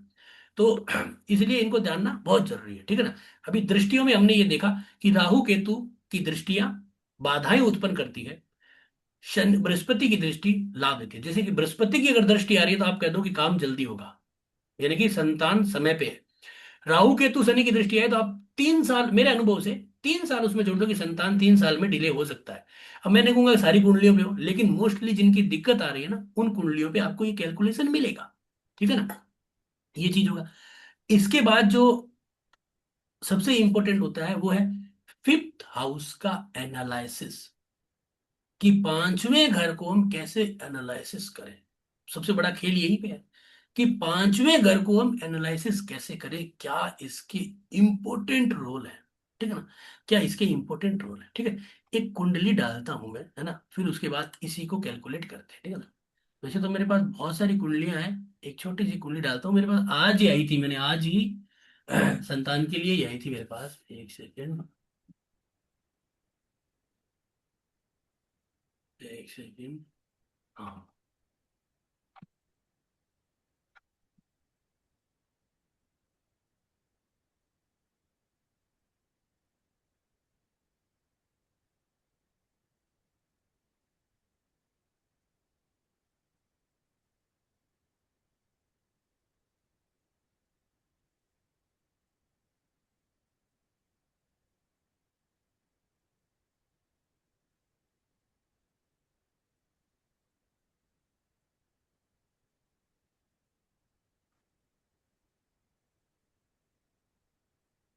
देखिए, अब ये एक कुंडली हमारे पास है, ठीक है ना। ठीक है। अब इसके अंदर अपन इसको फिफ्थ हाउस को एनालिसिस करते हैं, ठीक है ना। जब भी कोई एनालिसिस करेंगे ना, या कोई भी चीज करेंगे ना, तो कुंडली के बिना नहीं करेंगे, क्योंकि बिना कुंडली के क्या है, कोई चीज समझ में नहीं आती, है ना। हमेशा याद रखिए, जो करना है प्रैक्टिकली करना चाहिए। थ्योरेटिकली में चीजें समझ में जो, हाँ, थ्योरेटिकली जो चीज हो सकती है वो करेंगे। जैसे कि यहाँ पे फिफ्थ हाउस का जो मालिक है वो कौन है, वो है शुक्र, ठीक है ना। ये हमको आइडिया हो गया, शुक्र हमारा 12वें घर में चंद्रमा के साथ बैठा है, ठीक है, ये हमें आइडिया हो गया। अब हम थोड़ा सा स्लाइड को देख लेते हैं, ठीक है ना। फिफ्थ हाउस का स्वामी कौन है, पहला तो एक ही। दूसरा, कारक कौन है फिफ्थ हाउस का, गुरु। दृष्टियां किसकी आ रही है वो देखना है, और दुष्प्रभाव जांचना है, ठीक है ना। तो पहले स्वामी को देख लेते हैं, स्वामी स्वस्थ है या नहीं है। शब्द को याद रखना कि स्वामी स्वस्थ है या नहीं है, ठीक है ना। अब देखिए, ये कुंडली हमने डाली, फिफ्थ हाउस का जो स्वामी है वो है शुक्र। शुक्र 12वें घर में बली होता है, स्वराशि का है, बली होता है, मजबूत हो गया, है ना। चंद्रमा के साथ है तो और बली हो गया, ये तो बहुत बढ़िया है। अब शुक्र की डिग्री देखते हैं, वो है यहाँ पे 21.58 डिग्री, रोहिणी नक्षत्र, जो चंद्रमा का ही है। और चंद्रमा कुंडली के अंदर सेकंड हाउस यानी कि परिवार, वृद्धि और धन भाव का मालिक है, तो संतान देने के योग में है ये, और चंद्रमा के साथ है। शुक्र और चंद्रमा की डिग्री में 5 डिग्री का अंतराल है, दोनों एक ही नक्षत्र में। इसका मतलब तो 5वें घर का स्वामी स्वस्थ है, कोई दिक्कत नहीं। यानी कि 5वें घर का स्वामी स्वस्थ है, बढ़िया है। तो पहला पॉइंट तो हमें मिल गया, नक्षत्र भी मजबूत, हर तरह से मजबूत हो रहा है, काम हमारा बैठ सकता है, ठीक है ना। अब ये तो हो गया पहला काम। अब हमें क्या देखना है कि इसकी शुक्र के ऊपर कोई अशुभ ग्रह की दृष्टि है क्या, शुक्र के ऊपर कोई अशुभ ग्रह की दृष्टि है क्या। तो सबसे पहले, जब भी आप दृष्टियां काउंट करते हो तो यहां से सूर्य की नहीं हो सकती, मंगल की नहीं हो सकती, बुध की भी नहीं हो सकती। केतु की अगर आप देखोगे तो नाइन्थ एस्पेक्ट्स है यहाँ पे, ठीक है। और केतु नाइन्थ एस्पेक्ट किस भाव से मार रहा है, जरा बताएंगे कमेंट बॉक्स में, ठीक है। किसी ने लिखा है पाप कत्री, नहीं, पाप कत्री नहीं है, ठीक है ना। पाप कत्री नहीं है, शुक्र पाप कत्री नहीं है, ठीक है ना। 5वां घर पाप कत्री है, ठीक है, ओके। देखिए, केतु जो है वो फोर्थ हाउस से, ठीक है ना, फोर्थ हाउस से जो है वो दृष्टि मार रहा है। अब फोर्थ हाउस, फोर्थ हाउस जो सर है, हाँ, सर वो बोल रहे हैं कि पांचवा भाव पाप हाँ, कर्तव्य हाँ, में है, मैं किस समझ गया। शनि से। वो जी। वो मुझे समझ में आ गया, मैंने बोला उनको, ठीक है ना, ओके, समझ गया मैं, कोई बात। अब जो फोर्थ हाउस है वहां से दृष्टि आ रही है। अब वो जो फोर्थ हाउस है वो संतान को रोकने वाला भाव है, क्योंकि वो 5वें का 12वां है, और हर भाव का 12वां उसका व्यय करता है, सीधी सी बात है। तो चौथे घर से अगर कोई दृष्टि मार रहा है, समझिए भाई, अगर देश में कोई ये छोटी मोटी लड़ाई होती है तो कहते हैं चलो हो गया यार गृह युद्ध है, बाहर से लड़ाई होती है तो उसे आतंकवाद कहते हैं, तो समझ गए। तो चौथा घर क्या है कि भाई इसका दुश्मन है सबसे बड़ा, और वहां से वो दृष्टि डाल रहा है, और केतु बाधाएं। अगर मैं कहता हूं कि केतु की दृष्टि आ रही है, और मैंने जैसे कहा ना अशुभ ग्रह है तो 3 साल ऐसे डिले मार दो, तो केतु की दृष्टि है, तो इसका जो शुभ प्रभाव है शुक्र का या चंद्रमा का, वो दोनों का कमजोर कर देता है। दूसरी, कि जो शुभ दृष्टि है वो शनि की भी है, अशुभ दृष्टि, सॉरी सॉरी माफी चाहूंगा, अशुभ दृष्टि शनि की भी आ रही है, क्योंकि शनि की सेवंथ एस्पेक्ट आ रही है। और शनि जो कुंडली का अष्टमेश भी है और नवमेश भी है। नवमेश क्या करता है, भाग्य तो है लेकिन वो लेट भाग्य होता है, और शनि वैसे भी अशुभ है, और वक्रीय है। वक्रीय जो ग्रह होता है वो चेष्टा बली होता है, तो उसकी क्या है, ताकत ज्यादा होती है। और जब वो अपनी चेष्टा से, ताकत से जब स्ट्रॉन्गेस्ट हिट मारता है, ठीक है ना, 180 का हिट हो गया, अब उसको तो अपन साइड में, तो वो जब अपनी हिट मार रहा है, तो इसका मतलब दो जब अशुभ ग्रह कुंडली के देख रहे हैं, तो हमारा जो शुक्र की जो शुभता है उसको कमजोर कर दिया। यानी कि वो संतान तो देने योग्य है लेकिन वो बहुत कमजोर हो गया, यानी कि उसको टाइम लगेगा। यानी कि शुक्र ने ये नहीं कहा मैं संतान नहीं दूंगा, देगा, लेकिन वो बहुत टाइम ले लेगा, दिक्कत आ गई उसको। ये तो निश्चित हो गए हम कि हाँ यहाँ पे देरी होगी, देरी होगी, होगी, है ना। एक चीज तो ये हो गया। दूसरा कि जिन्होंने भी कहा था कि पंचम भाव वो पाप का त्रिदोष में है, दूसरा, कि पंचम भाव पे कोई अशुभ ग्रह की दृष्टि है क्या? देखिए, शनि की हम्म। नहीं हो सकती, केतु की नहीं नहीं। हो सकती, मंगल की एक दो तीन चार चौथी है, नहीं हो सकती। तो यानी कि एक गुरु की शुभ दृष्टि है। तो इसका मतलब कि भाग्य में संतान तो है, भाग्य में संतान तो है ना। इसका मतलब कि हमें हो, गुरु की दृष्टि है ना, इसका मतलब हमें संतान तो है, इसमें कोई दो राय नहीं है। अब संतान का जो कारक ग्रह होता है, संतान का जो कारक ग्रह होता है वो कौन है? वो गुरु है। अब मान लीजिए कि ये लड़के की कुंडली है, ये लड़के की, तो लड़के की कुंडली में सूर्य भी कारक है, लड़के की कुंडली में। क्योंकि हमने कहा ना कि यहाँ पे देखो, मैंने स्लाइड पे लिखा है, यहाँ पे ये रहा, ये रहा, कि सूर्य पितृत्व का कारक है, पिता बनेगा ना, भाई संतान होगी तो पिता ही बनेगा। चंद्रमा माता तो ये छोटे छोटे पॉइंट्स होते हैं जो हमें क्या करते हैं कि मजबूत बनाते हैं, मजबूत बनाते हैं। तो यहाँ पे गुरु ठीक है, गुरु के ऊपर कोई दृष्टि है नहीं, मुझे नहीं लगता यहाँ पे नहीं, कोई नहीं है, ठीक है, स्वस्थ है। तो गुरु अच्छा है दोनों के लिए, दोनों के लिए गुरु देख लो।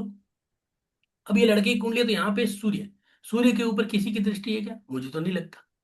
ठीक है, सूर्य मिथुन राशि का भी है, ठीक है, कुल मिला के सूर्य राहु के आर्द्रा नक्षत्र में है, 8 डिग्री का, आर्द्रा यानी कि राहु का नक्षत्र, यानी कि आर्द्रा नक्षत्र के बारे में कहा गया है कि ये जड़ों का गुच्छा है, इंद्रजाल जिसे कह सकते हैं, जड़ों का गुच्छा।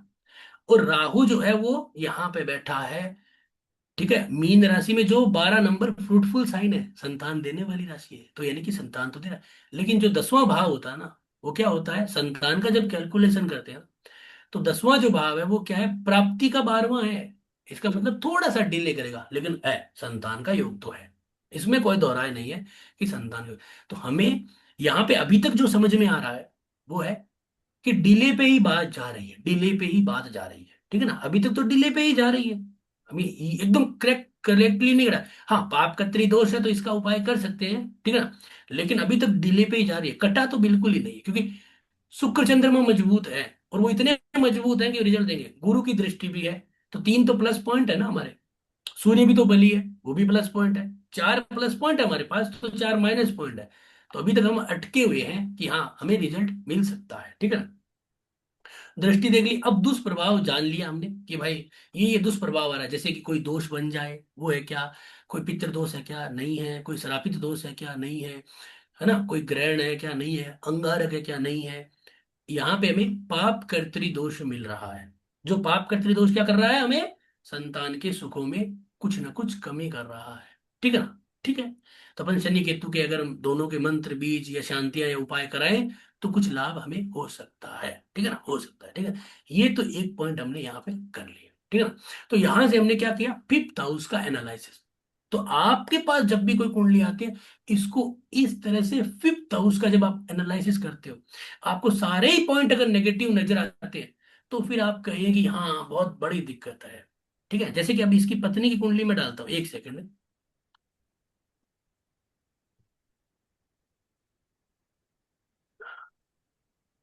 क्योंकि हमेशा दोनों कुंडलियां लेनी है हमको, ठीक है ना, हमेशा दोनों कुंडलियां।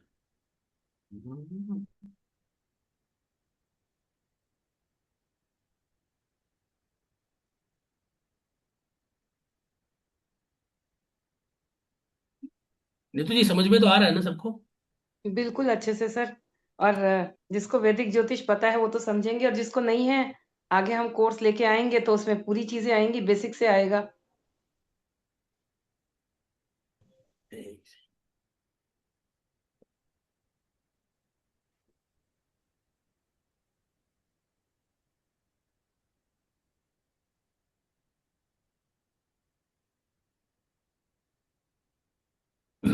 यहाँ पे ये उसकी पत्नी की कुंडली है, ठीक है ना। यहाँ पे हम मोटा मोटे अगर देखें ना, तो देखे, जो शनि है वो धनु राशि में है, शनि है वो धनु राशि में है, कोई दिक्कत नहीं है, धनु राशि है तो ठीक है। और शनि जो है यहाँ पे 14 डिग्री का जो है वो यहाँ पे हो गया पूर्व साढ़ा नक्षत्र, जो शुक्र का है, शुक्र यहाँ पे फ्रूटफुल साइन में है, जो संतान के लिए ठीक है, तो यानी कि शनि तो यहाँ पे ठीक दे रहा है। शनि गुरु की दृष्टि में भी है, तो ठीक है, ठीक है ना, कोई दिक्कत नहीं है। ये भी बढ़िया योग बन रहा है। यहाँ पे एक जो माइनस पॉइंट क्या बन सकता है, एक तो केतु की जो दृष्टि है, केतु की दृष्टि बाधाएं उत्पन्न करती है, ठीक है ना। हमेशा इन्हीं चीजों के ऊपर आपको फोकस करना है। एक इनका जो कारक ग्रह गुरु है, कारक ग्रह जो गुरु है, वो 16 डिग्री का आर्द्रा नक्षत्र में है, ठीक है ना। अब ये राहु के नक्षत्र में जो चौथे घर में बैठा है, यानी कि 5वें से 12वां, तो यहाँ पे जो अड़चने है वो राहु केतु बना रहे हैं, राहु केतु बना रहे हैं। अब ये लड़की की कुंडली, इसमें चंद्रमा को देख लो, चंद्रमा यहाँ पे बैठा है मेष राशि में, ठीक है। चंद्रमा अश्विनी केतु के नक्षत्र में है, जो यहाँ पे 10वें घर के अंदर बैठा है, जो 11वें का 12वां होता है। तो यानी कि राहु केतु का बड़ा दिक्कत है, जो डिले बना रहा है, दोनों का डिले, इसका मतलब हाँ तुम्हारा काम बन सकता है। दोनों हो सकता है, 5 साल, कई बार होता है ना, 10 साल बाद साथ बच्चे हुए, 5 साल बाद हुए, तो ये डिले ही है और कुछ नहीं होता, ठीक है। इन चीजों को हम इस तरह से कैलकुलेट कर, तो पंचम भाव को हमेशा ही इस तरह से सूक्ष्मता से कैलकुलेट करना है, ठीक है ना।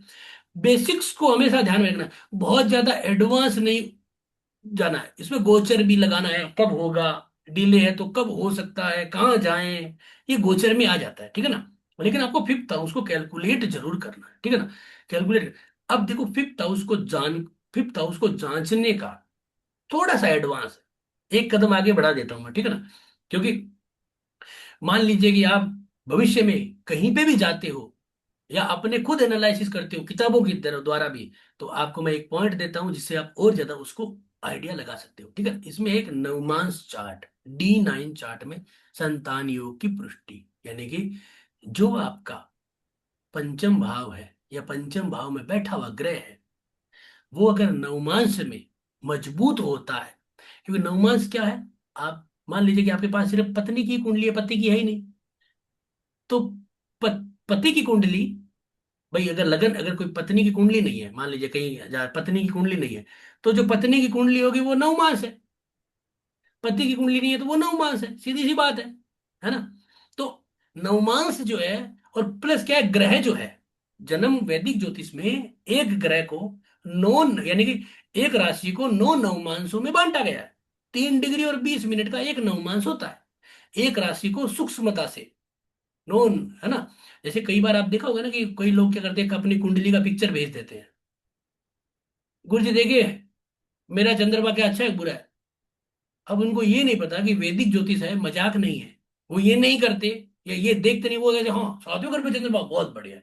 वो ये नहीं देखते हैं कि भाई चंद्रमा कितने डिग्री का है, नवमांस में कहाँ गया है, क्या वो पुष्कर नवमांस में है, क्या वो नीच नवमांस में है, या जा भी है, चंद्रमा वैसे तो नीच नवमांस में नहीं आता है ना।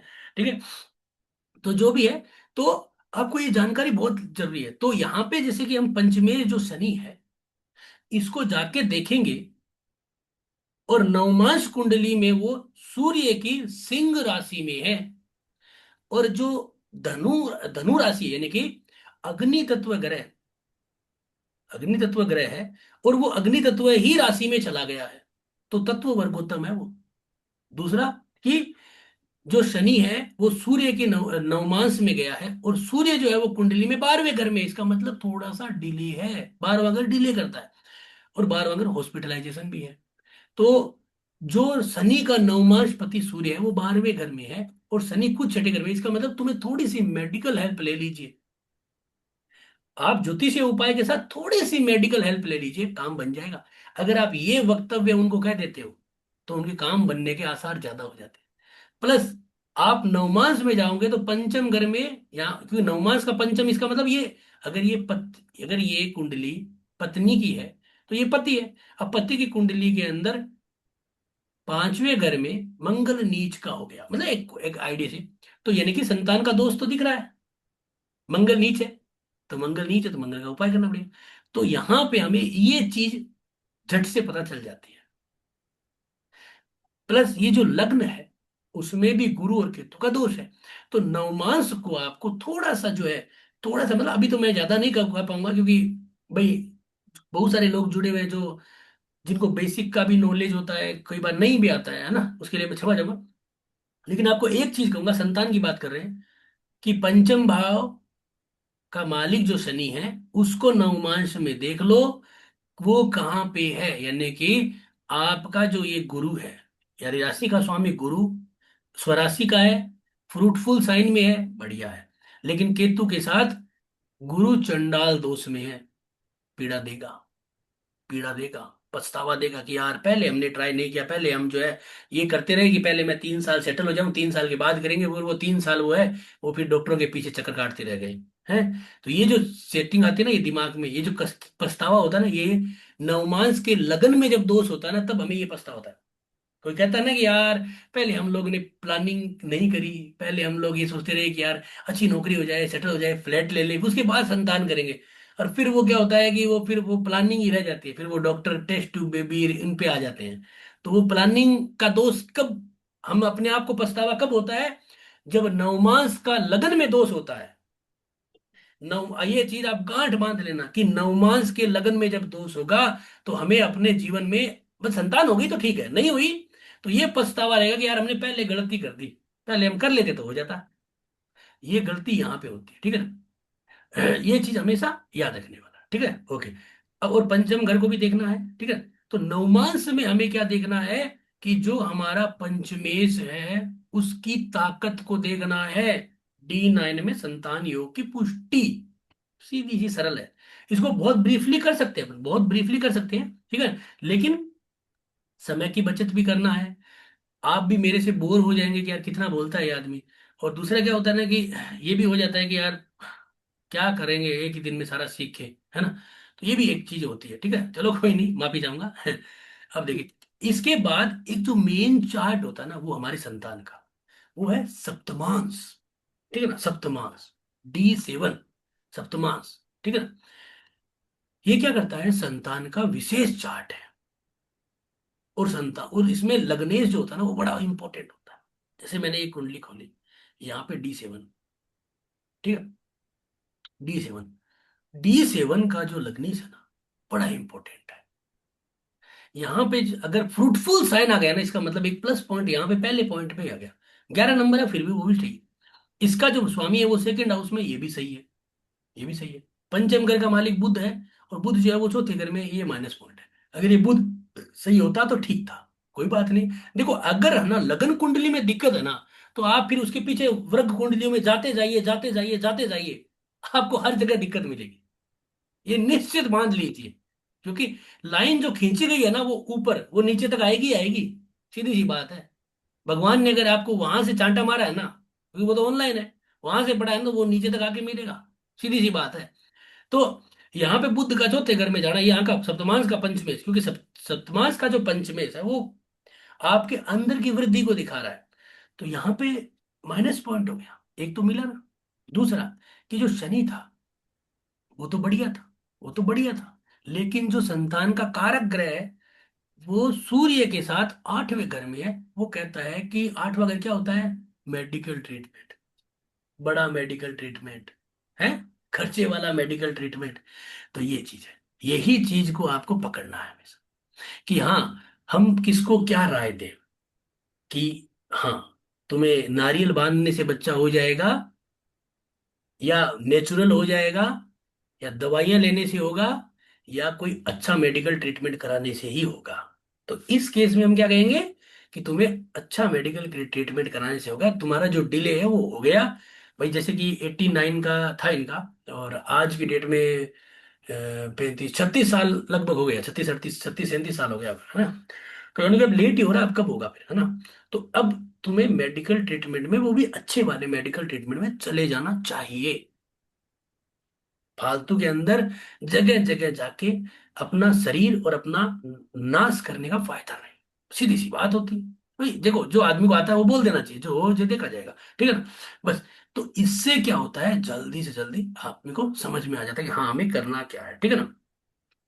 क्योंकि जो पंचमेश बुध है उस पर राहु की दृष्टि है, तो 12वां घर का राहु है, दवाई पानी लेनी पड़ेगी, और वो भी कौन सी, कि 2 3 4 6 महीने चलने वाली हो, ठीक है ना। तो ये चीज हमें इस जहां से, तो सप्तमांश इसको भी बहुत आराम से देख सकते हैं, लेकिन जो मेन पॉइंट है ना वो है पंचम और लग्नेश, क्योंकि लग्नेश ही तो संतान का सुख है। तो लग्नेश अगर दोष में है ना, तो यहाँ पे जरूर देखना होता है, ठीक है। तो इसीलिए ये एक पॉइंट होता है। आप कभी भी कहीं पे भी जाएं, संतान का जब आपके सामने मैटर आए तो आप इन विषयों के ऊपर क्योंकि देखिए, जिनके बच्चे नहीं होते ना, बड़े दुखी होते हैं। और फिर वो जो आपके सामने आते हैं ना, तो हमें उस पे अर्निंग सोच के काम नहीं करना चाहिए, है ना। ये सोच के करना चाहिए कि नहीं यार, हमारी बहन है, हमारा भाई है, और इनको लाभ होना चाहिए। पैसा कमाने के लिए बहुत सारे क्लाइंट हैं, जिनको नौकरियां नहीं लग रही है, 6 महीने बाद लग जाएगी, उनसे कमा लो पैसा, ठीक है ना। किसी की कोई और चीज हो रही है, वो संतान एक ऐसा सुख है जिसके लिए आपको कोशिश हो रही है जितना हो सके उतना संतान। तो इसलिए उसको आपको टाइम देना चाहिए, डीपली टाइम देना चाहिए। एक दिन का एक उपाय कभी नहीं कि हाँ, उसे कहोगे 2 साल का टारगेट लेके चलो, क्योंकि संतान होने में ही 9 महीने लगते हैं। तो इसलिए ये टारगेट लेके चलो कि कब हम सेक्सुअली काम करवाएं, कब हम उपाय करें, उपाय करने का मुहूर्त क्या है। ये पूरा का पूरा एक ट्रीटमेंट लेके चलोगे ना, जैसे डॉक्टर लेके चलता है, रिजल्ट देंगे आप। मैंने दिया है कई लोगों को, पता है मुझे। मैं आपको एक चैट बॉक्स में भी दिखाऊंगा कि 2023 में हमने किया था एक काम। अभी तो मेरे को याद नहीं है कि मिलेगी नहीं शायद, दिखा था मैं कि 2023 में हमने उनको एक एडवाइस दी थी। कल मेरे को वो उन्होंने कहा कि गुरुजी आपकी ये जो अब काम करिए, फायदा हुआ। ठीक है, तो ये भी एक चीज हमें ध्यान रखनी है। ठीक है, आगे बढ़ जाते हैं, थोड़ा सा और आपको मैं बताता हूँ। बस 5-7 मिनट का और समय लेता हूँ, कोई 2-4 चीजें और बता देता हूँ, ठीक है। बृहस्पति की क्या भूमिका है, अपने बृहस्पति के बारे में समझ लिया। जन्म देने वाली शक्ति जो है ना आपके अंदर, वो बृहस्पति है। क्योंकि आपको संतान की इच्छाएं होगी तभी तो होगी ना।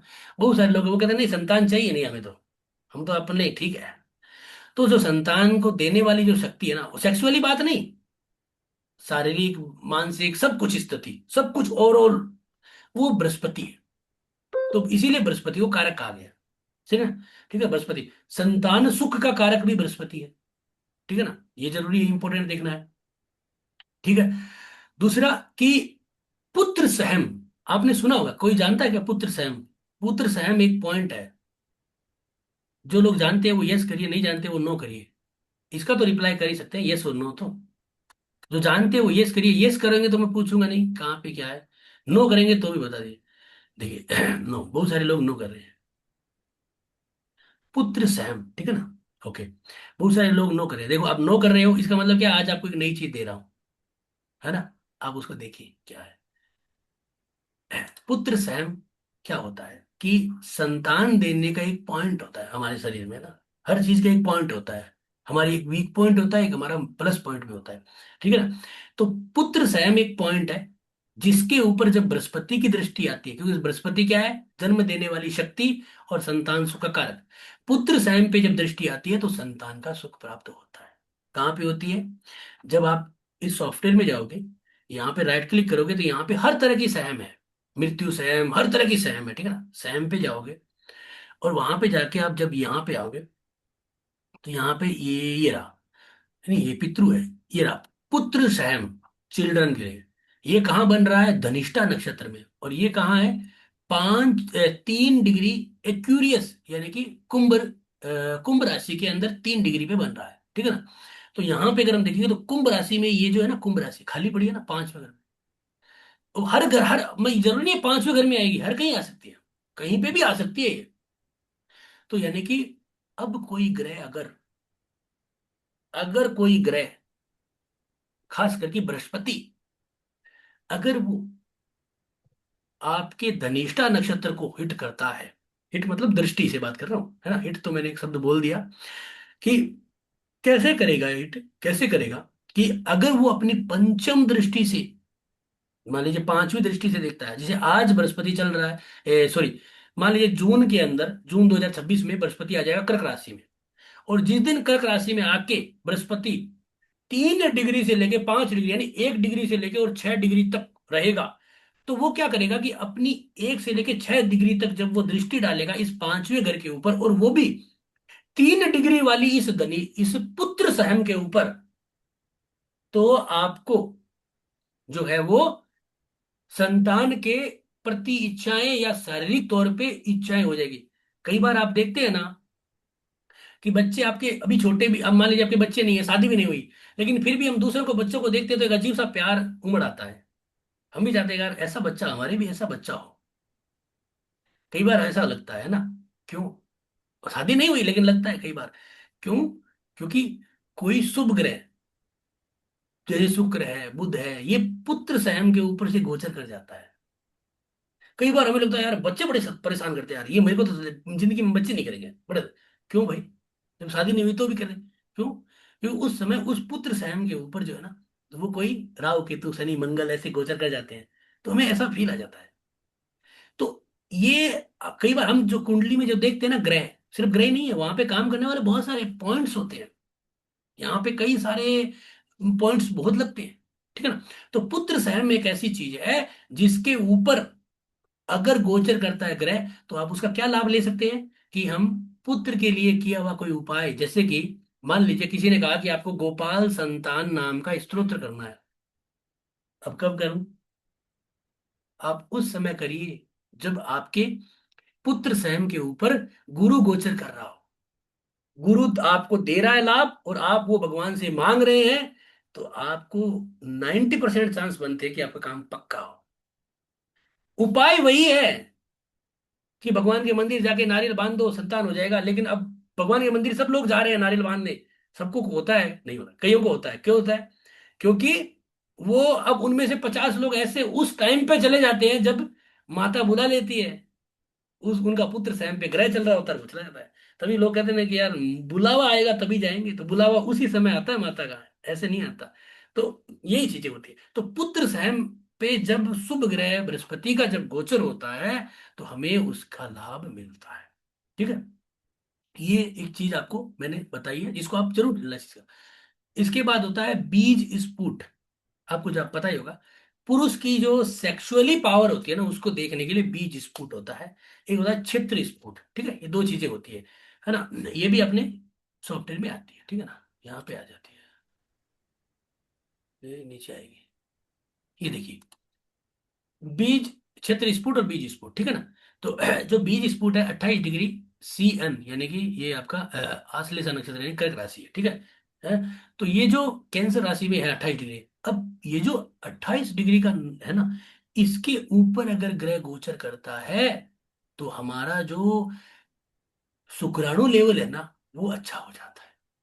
जब हम संतान की कोशिश करते हैं ना, तो हम ये चीज भी कैलकुलेट कर लेते हैं। यहाँ पे अगर शुक्र गोचर कर रहा है तो लाभ हो सकता है, यहाँ पे अगर मंगल कर रहा है तो लाभ हो सकता है, इवन केतु भी।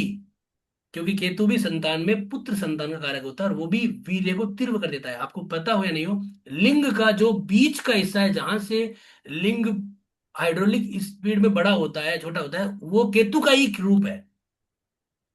यानी कि लिंग के अंदर जो पावर है वो केतु की ही है। ठीक है? ठीक है, अपन उस पर नहीं जाएंगे कि ये उसका अपना काम मैटर नहीं है, लेकिन केतु के पास यही ताकत है। तो महिलाओं के लिए क्षेत्र स्फुट, ठीक है, उससे हम कैलकुलेट कर सकते हैं कि हाँ ये इसकी जो सेक्सुअली पावर कब है, उस समय हम कार्य करें तो हमें नेचुरली फायदा हो जाए। तो नेचुरली जब हम रिजल्ट लाते हैं तो ये दो पॉइंट देखने हैं, बीज और क्षेत्र। नेचुरली अगर हमें करना है नेचुरल प्रोसेस में, तो बीज और क्षेत्र पे। अगर हमें उपाय के तौर पे या फिर ऐसे नेचुरली में भी कुछ लाभ लेना है तो पुत्र सहम पे, नहीं तो अगर हमें मेडिकल ट्रीटमेंट में जाना है तो पुत्र सहम पे। क्योंकि वहां पे बीज और क्षेत्र का मतलब ही नहीं है मेडिकल में।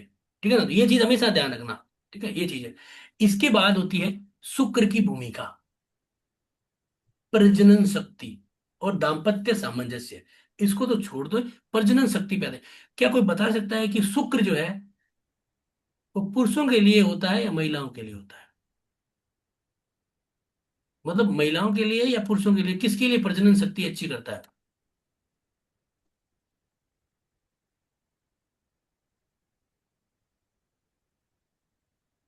देखिए, मीना जी ने कहा है पुरुष के लिए male male male male male. बहुत बढ़िया। तो यानी कि जो पुरुष हैं उनके लिए शुक्र, तो महिलाओं के लिए क्या करेंगे फिर? जितेंद्र जी ओझा ने लिखा है दोनों के लिए, दोनों के लिए भी है। पुरुषों के लिए क्या है? मंगल। देखिए बढ़िया ना?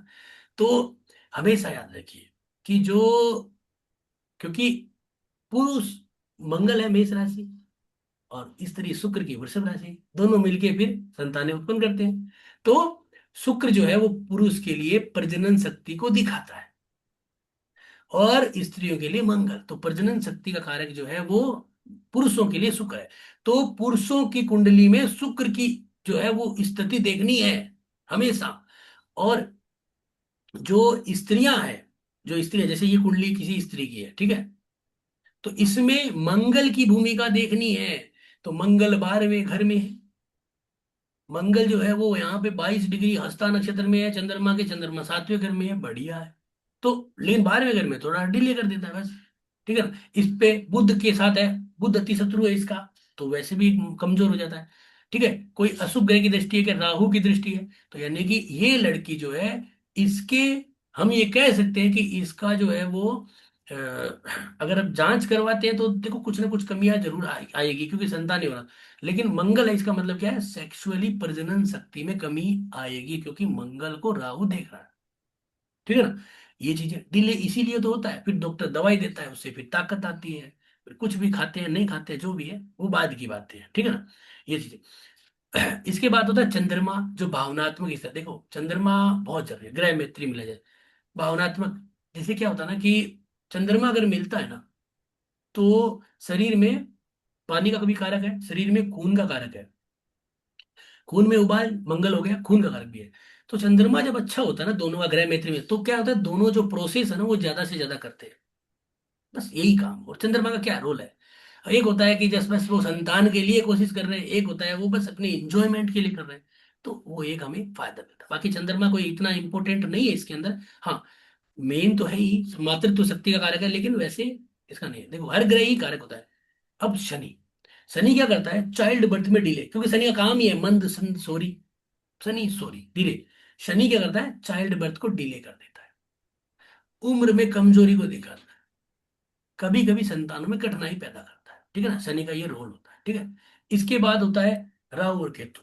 ये क्या करते हैं, बाधाएं उत्पन्न करते हैं। जैसे कि पति पत्नी जो है वो नौकरी वाले हैं, अब वो सोचते हैं यार अभी तो प्रमोशन का टाइम है, थोड़ा सा रुक जाते हैं, यार एक काम करते हैं यार, अभी वो उसकी नौकरी उधर लग गई, वो उधर है वो इधर है, ये हो जाता है। कई बार क्या होता है कि दोनों ये सोच लेते हैं कि यार नहीं यार अभी थोड़ा सा अभी अच्छा चल रहा है, अब हम थोड़ा सा एक बढ़िया फ्लैट व्लैट ले लेते हैं, बाद में कर लेंगे। ये इस तरह की बाधाएं लाते हैं। दूसरा कि बच्चा हो गया, कंसीव कर लिया, 3 महीने 7 महीने 8 महीने वहां पे गर्भपात करवा देते हैं। इसके लिए दिक्कत कुछ भी, 3 महीने 4 महीने वाला करवा देते हैं, ये कर देते हैं। दूसरा कि अब रोक लिया तो फिर मेडिकल के द्वारा संतान का कोशिश करते हैं, यार नहीं हो रहा, 4 साल हो गए, तो राहु केतु के जो पोजीशन है वो क्या है, मेडिकल से होना। या फिर जैसे 5 साल 10 साल हो गया, 8 साल हो गया, अब हो ही नहीं रही है, तो उनको अचानक संतान प्राप्ति दे देता है राहु केतु। अब वो आपको कैलकुलेट करना है ये कैसे देगा, लेकिन ये हमेशा याद रखिए कि अशुभ ही नहीं होते हैं, इनको कैलकुलेट करना पड़ता है। कैलकुलेट के लिए क्या नियम है, जैसे मैंने आपको बताया ना कि हम पंचम भाव को जब कैलकुलेट करेंगे तो वहां से हमें ये सारी चीजें निकल के आ जाएंगी, हमें वो सारी चीजें निकल के आएगी पंचम भाव को कैलकुलेट करेंगे तो। सिंपल सा है कि राहु केतु देख रहे हैं, इसका मतलब राहु केतु ये कर सकते हैं, गर्भपात भी कर सकते हैं, है ना, ये कर सकते हैं, अचानक संतान को है तो रोक सकते हैं क्या। तो ये क्या है, राहु केतु के काम है। अब अशुभ योग, योग भी है ना, दोष होते हैं वैसे तो, लेकिन मैंने योग लिखा। पुत्रहीन योग जैसे कि श्रापित दोष, पितृ दोष, अमावस दोष, ये होते हैं। पंचम भाव पे शनि राहु का प्रभाव, या शनि राहु खुद बैठ जाए, पितृ दोष जैसा योग, ठीक है ना। तो ये कुछ योग होते हैं। अभी अपन क्या है कि मैं आपको पॉइंट्स दे रहा हूँ, ठीक है ना, क्योंकि बड़ी क्लास हो जाती है। अब मैं ये चाहता था कि 3 दिन का एक सेटअप करके इस क्लास को कंप्लीट करें, और 2 4 कुंडलियों पे करके, जिससे कि बहुत कुछ सीखने को मिले। लेकिन भाई अब अगर आप लोगों की इच्छाएं होगी, अगर आप लोग चाहेंगे तो हम इसको 3 दिन के विषय में लेके कि भाई पहला बेसिक, दूसरा आप जैसे आज स्टडी किया, तीसरा फुल प्रैक्टिकल डे, तो ये क्या है 3 दिनों के अंदर कंप्लीट होने वाला कार्य बन जाता है, तब जाके मजा आता है इसको, ठीक है ना। तो ये पॉइंट्स जैसे आज हमने पॉइंट पढ़ लिए, कल हम इसके ऊपर रिसर्च करेंगे, परसों इसको फुल प्रैक्टिकल, आंख बंद करके सब लोग। तो ये होता है सीखने वाला, ठीक है, जो भी है। अब संतान प्राप्ति के जो योग होते हैं ना, बृहस्पति चंद्रमा की शुभ स्थिति है, शुक्र बृहस्पति का संबंध गोचर में भी, तब जाके क्या होता है कि इसका बहुत मजा आता है, बहुत मजा आता है। और संतान का अगर आप कोशिश करते हो ना तो बहुत अच्छे इसके लाभ हो जाते हैं। अब इसके बाद जो सबसे इंपॉर्टेंट होता है वो होता है दशा को कैलकुलेट करना। हमेशा याद रखिए, बृहस्पति शुक्र और चंद्र, इनकी दशाएं प्रत्यंतरों में ही संतान के योग ज्यादा से ज्यादा बनते हैं। अगर आप कैलकुलेशन में लाते हो ना कोई भी, तो आप ये देखिए कि ये लोग शुक्र चंद्रमा और बृहस्पति इनके छोटे छोटे परतंत्र चल रहे हैं ना, क्योंकि संतान के, आपको देखो जो ना जनरल नॉलेज रखना है कि कंसीव कराने में कोई बहुत बड़ी मतलब वो नहीं है कि हमें 6 महीने चाहिए। कंसीव आपके 1 महीने में भी हो जाता है। तो कई बार परतंत्र होते हैं वो 1 1 महीने 15 15 दिन के आते हैं। तो हम 15 दिन 1 महीने उनमें कंसीव करा सकते हैं, कर सकते हैं। तो जब बृहस्पति चंद्र और शुक्र के परतंत्र चलते हैं ना, परतंत्र सूक्ष्म में बड़े होते हैं ना 1 महीने का, तो वहां पे आप ये कार्य कर सकते हैं। तो संतान प्राप्ति की जो दशाएं होती है ना मेन, कि अब बृहस्पति चंद्र शुक्र तो मान लीजिए बहुत लेट आएगी, क्या करेंगे, उतने दिन बैठे थोड़ी रहेंगे। परतंत्रों का फायदा लीजिए कि जैसे शुक्र का परतंत्र आने वाला, जैसे कि कैसे करेंगे मैं बता देता हूँ। जैसे आज की डेट में मान लीजिए अपने पास ही कुंडली आई, चंद्रमा की महादशा चल रही है, चंद्रमा की महादशा चल रही है, तभी तो कुंडली आई है। चंद्रमा की महादशा चल रही है, चंद्रमा शुभ है दशा में, तभी तो आई है कुंडली, है ना। अब आज की डेट में क्या चल रहा है इसको, ये 25 फरवरी से 26 जून तक ये जुपिटर, अब जुपिटर चल रहा है और दोनों शुभ ग्रह हैं, तभी तो कुंडली है। कुंडली खुद आती है चल के, हम कभी नहीं लाते, कुंडली खुद आती है, ठीक है ना। इसके बाद देखो कि आज क्या चल रहा है, आज हमारा चल रहा है ये देखो, ये 3 ग्रह चल रहे हैं देखो, कुंडली खुद आई है चल के, चंद्रमा गुरु और शुक्र ये चल रहा है, और यही हमारा मेन ग्रह है, ये चाहते हैं। तो जब ऐसे प्रेजेंट आप में देखिए इसमें आगे ना कि 12 अक्टूबर से लेके और 30 दिसंबर तक, तो आप कह सकते हो कि भाई इस समय में तुम सेक्सुअल एक्टिविटी पे थोड़ा सा ध्यान दो। मान लीजिए अगर किसी को सेक्सुअली से हो रहा है, तो हम कहेंगे दोनों मिलके सेक्सुअल एक्टिविटी पे थोड़ा ध्यान दो, थोड़ा रेस्ट करो, दवाई पानी लो, छोटी मोटी जो भी हो सकता है, ठीक है ना, छोटा बड़ा। तो हो सकता है कि तुम्हें यहाँ पे कंसीव कर जाओ, करवा दो, बस यही चीज है जो आपको सीखने और सिखाने को मिलती है। जैसे छोटे से प्रत्यंत्र आते हैं ना, ये देखिए 2 महीने का आ गया, ऐसे उठा लो, 1 महीने का, 2 महीने का। तो ये जो छोटे छोटे प्रत्यंत्र है ना, यही हमें लाभ दे देते हैं, ठीक है ना। तो यही चीज है जो आपको सब कुछ सिखाती है, ठीक है ना। तो सबसे इंपॉर्टेंट क्या है कि यहाँ पे हमें इसको फुल फ्रेम में कि 2 घंटे आपने दिए, 5 मिनट में कभी कुंडली विश्लेषण मत करना। ये अगर आप करोगे ना तो आपको फिर है ना, फिर क्या होगा पता है आपको, आपको वहां पे 1000 2000 रुपए तो मिल जाएंगे, लेकिन वो कभी पितृदोष बन के आपको आएगा, आपके बच्चों को आएगा। संतान के लिए अगर आपकी कुंडली आती है, तो आप कम से कम, मैं आपको रिक्वेस्ट करता हूं कि कम से कम आप जो है वो 1 घंटे 2 घंटे दो, दोनों को ले, दो कंप्यूटर में बैठो खोल के, जैसे लिख के करो। क्योंकि उससे क्या है आप है ना, क्योंकि अगला है ना बहुत कुछ सोच के आपके पास है, कुल देवताओं को ऐसे, क्योंकि देखो कुंडली कभी आपके पास नहीं आती है, उसका भाग्य आपके पास लेके आया, और आप जब वो चमत्कार कर दोगे तो उसका भाग्य उजागर कर दोगे आप। कितनी बड़ी बात है, ठीक है ना। तो इसका मतलब क्या है? जैसे मैंने कहा ना कि कुंडली खुद आई है, जैसे यहाँ पे देखो चंद्रमा शुक्र और गुरु तीनों की दशा अंतर्दशा पर, तीनों दशाएं शुभ है, तभी ये लेके आया ना मेरे पास कि गुरु जी क्या करें, टाइम हो गया। तो ये देखो, तो ये हमेशा है, तो प्राप्ति की दशा है इसलिए। अब इसको आप अपॉर्चुनिटी समझे कि यार इसमें अगर मैं चमत्कार कर देता हूँ, या फिर मैं 1100 2000 रुपए में अभी लेके ही काम निकाल दूं, तो ये चीज हमेशा अंतर। तो आप जब भी फलादेश करते हो तो ये अंतर, और आप भी अगर उसका फलादेश करते हो तो आप उसे यही कहो कि ये दशाएं बहुत अच्छी है, इसमें लाभ लीजिए। और उसको कहिए देखो एक दिन में नहीं होगा, तू मेरे पास आ, पैसे चाहे कम दे, जो भी देना जो वो अलग मैटर है, लेकिन तेरे को इतना टाइम लगेगा, मैं इतने टाइम तक ये चीजें बताऊंगा तब कर, आपको देखो लाभ होगा। फिर वो नहीं करता है ना, तो आपके माथे पे कोई कर्मिक दोष नहीं है, बस यही चीज आपको लेके चलनी है। और उसके बाद गोचर भी है, तो गोचर को अभी अपन छोड़ देते हैं। वैसे बृहस्पति का 5वें 7वें 9वें भाव पे गोचर होता है, तो विवाह के संतान के सॉरी योग बनते हैं, ठीक है। तो ये जो मैंने स्लाइड बनाई थी थोड़ी सी सिंपल है, बेसिक्स है। और अभी जो स्लाइड बनाई है उससे रिलेटेड अगर आपको कोई भी डाउट होता है जो आपने लिखा है, तो बेझिझक होके पूछिए, अपन इसको करते हैं। नीतू जी आगे बताइए आप क्या है ना, बाकी हम्म, समझ में आ गया सर आपको। मैं एक चीज बोलना चाहती हूँ। आप ये बोल रहे हैं कि सिंपल बनाई है, बेसिक्स है। हमको लग रहा है कि कितना कितना कितना डीप में जाया जा सकता है, कि उसकी कोई लिमिट ही नहीं है। मतलब आपके लिए बेसिक है, हम लोगों के लिए बहुत डीप हो गया सर ये चीजें। नहीं नहीं, ये डीप नहीं है एक्चुअलिटी में, क्या है, ये बेसिक्स पॉइंट है हम्म। कि अब आप हाँ सर। सबको लिखना है, आपको ये लिख के आगे बढ़ना है। जी संतान हो जी। नहीं, अगर किसी को संतान नहीं हो रही उसको पूछो कितनी बड़ी प्रॉब्लम में है वो। मेरी जानकारी में है, मैं सर को बहुत सालों से जानती हूँ। इनकी पहचान में मैं नाम तो बिल्कुल भी नहीं लूंगी उनका, लेकिन उन्होंने दसियों जनों को दिखाया, हर जगह से हार चुके थे, सर ने चैलेंज करके लिया। और ऑफ कोर्स देखिए, चार्ट में अगर योग ही नहीं होगा तो वो पैदा नहीं कर सकते हैं, लेकिन सर ने उनका करवा के दिखाया। तो मतलब ये इतने सालों का जो एक्सपीरियंस है ना, वो बोल रहा है। तो सर, किसी ने चैट में भी लिखा है कि आपने बहुत ही डीप में बताया, और ऐसे विवाह के बारे में भी। तो जैसे आप लोगों की इच्छा होगी, आप लोग लिखिएगा ग्रुप में, तो हम उस तरह के पेड कोर्सेज लेके आएंगे। अभी फिलहाल जिसके भी कोई क्वेश्चंस हो तो अपने जूम हैंड रेज करिए। तो अगर कोई क्वेश्चन है तो उसके जवाब देने की कोशिश करेंगे। तो आप लोग अपने जूम हैंड रेज कर सकते हैं अगर किसी का कोई क्वेश्चन है तो।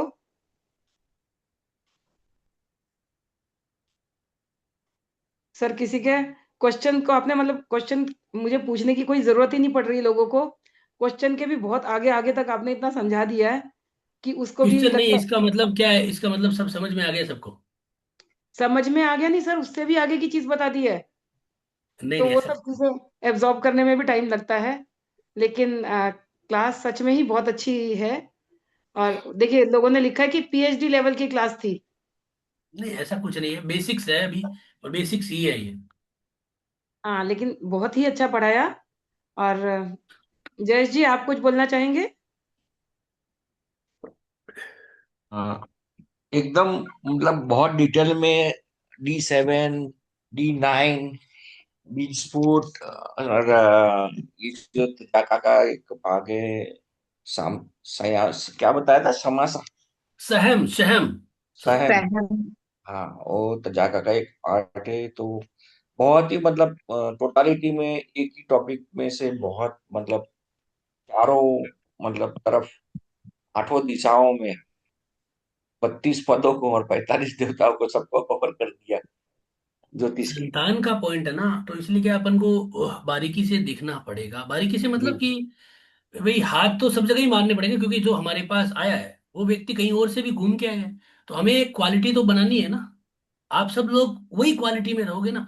मतलब जैसे कि बाकी सब भी, मैं चाहता हूँ कि हमारे जो भी मित्र हैं, स्टूडेंट हैं, उनको वही क्वालिटी में रखना है। ये नहीं है कि हाँ गुरु गोचर कर रहा है 2026 में सबको संतान हो जाएगी, 2026 27 में दुनिया खत्म होने वाली है, वो ज्योतिषाचार्य अपन को नहीं बनना। तो तो ये सही। कहने का मतलब है ना, मेरी बातों का कोई बुरा ना माने। मीना जी जी का जी। एक क्वेश्चन है। मीना जी हाँ मीना जी पूछिए। बोलिए, मीना जी बोलिए। क्वेश्चन नहीं है। नमस्कार सर, कैसे हो? बस आनंद मना है। मुझे नहीं, मुझे तो बहुत मजा आया क्लास में, इतना डीप स्टडी।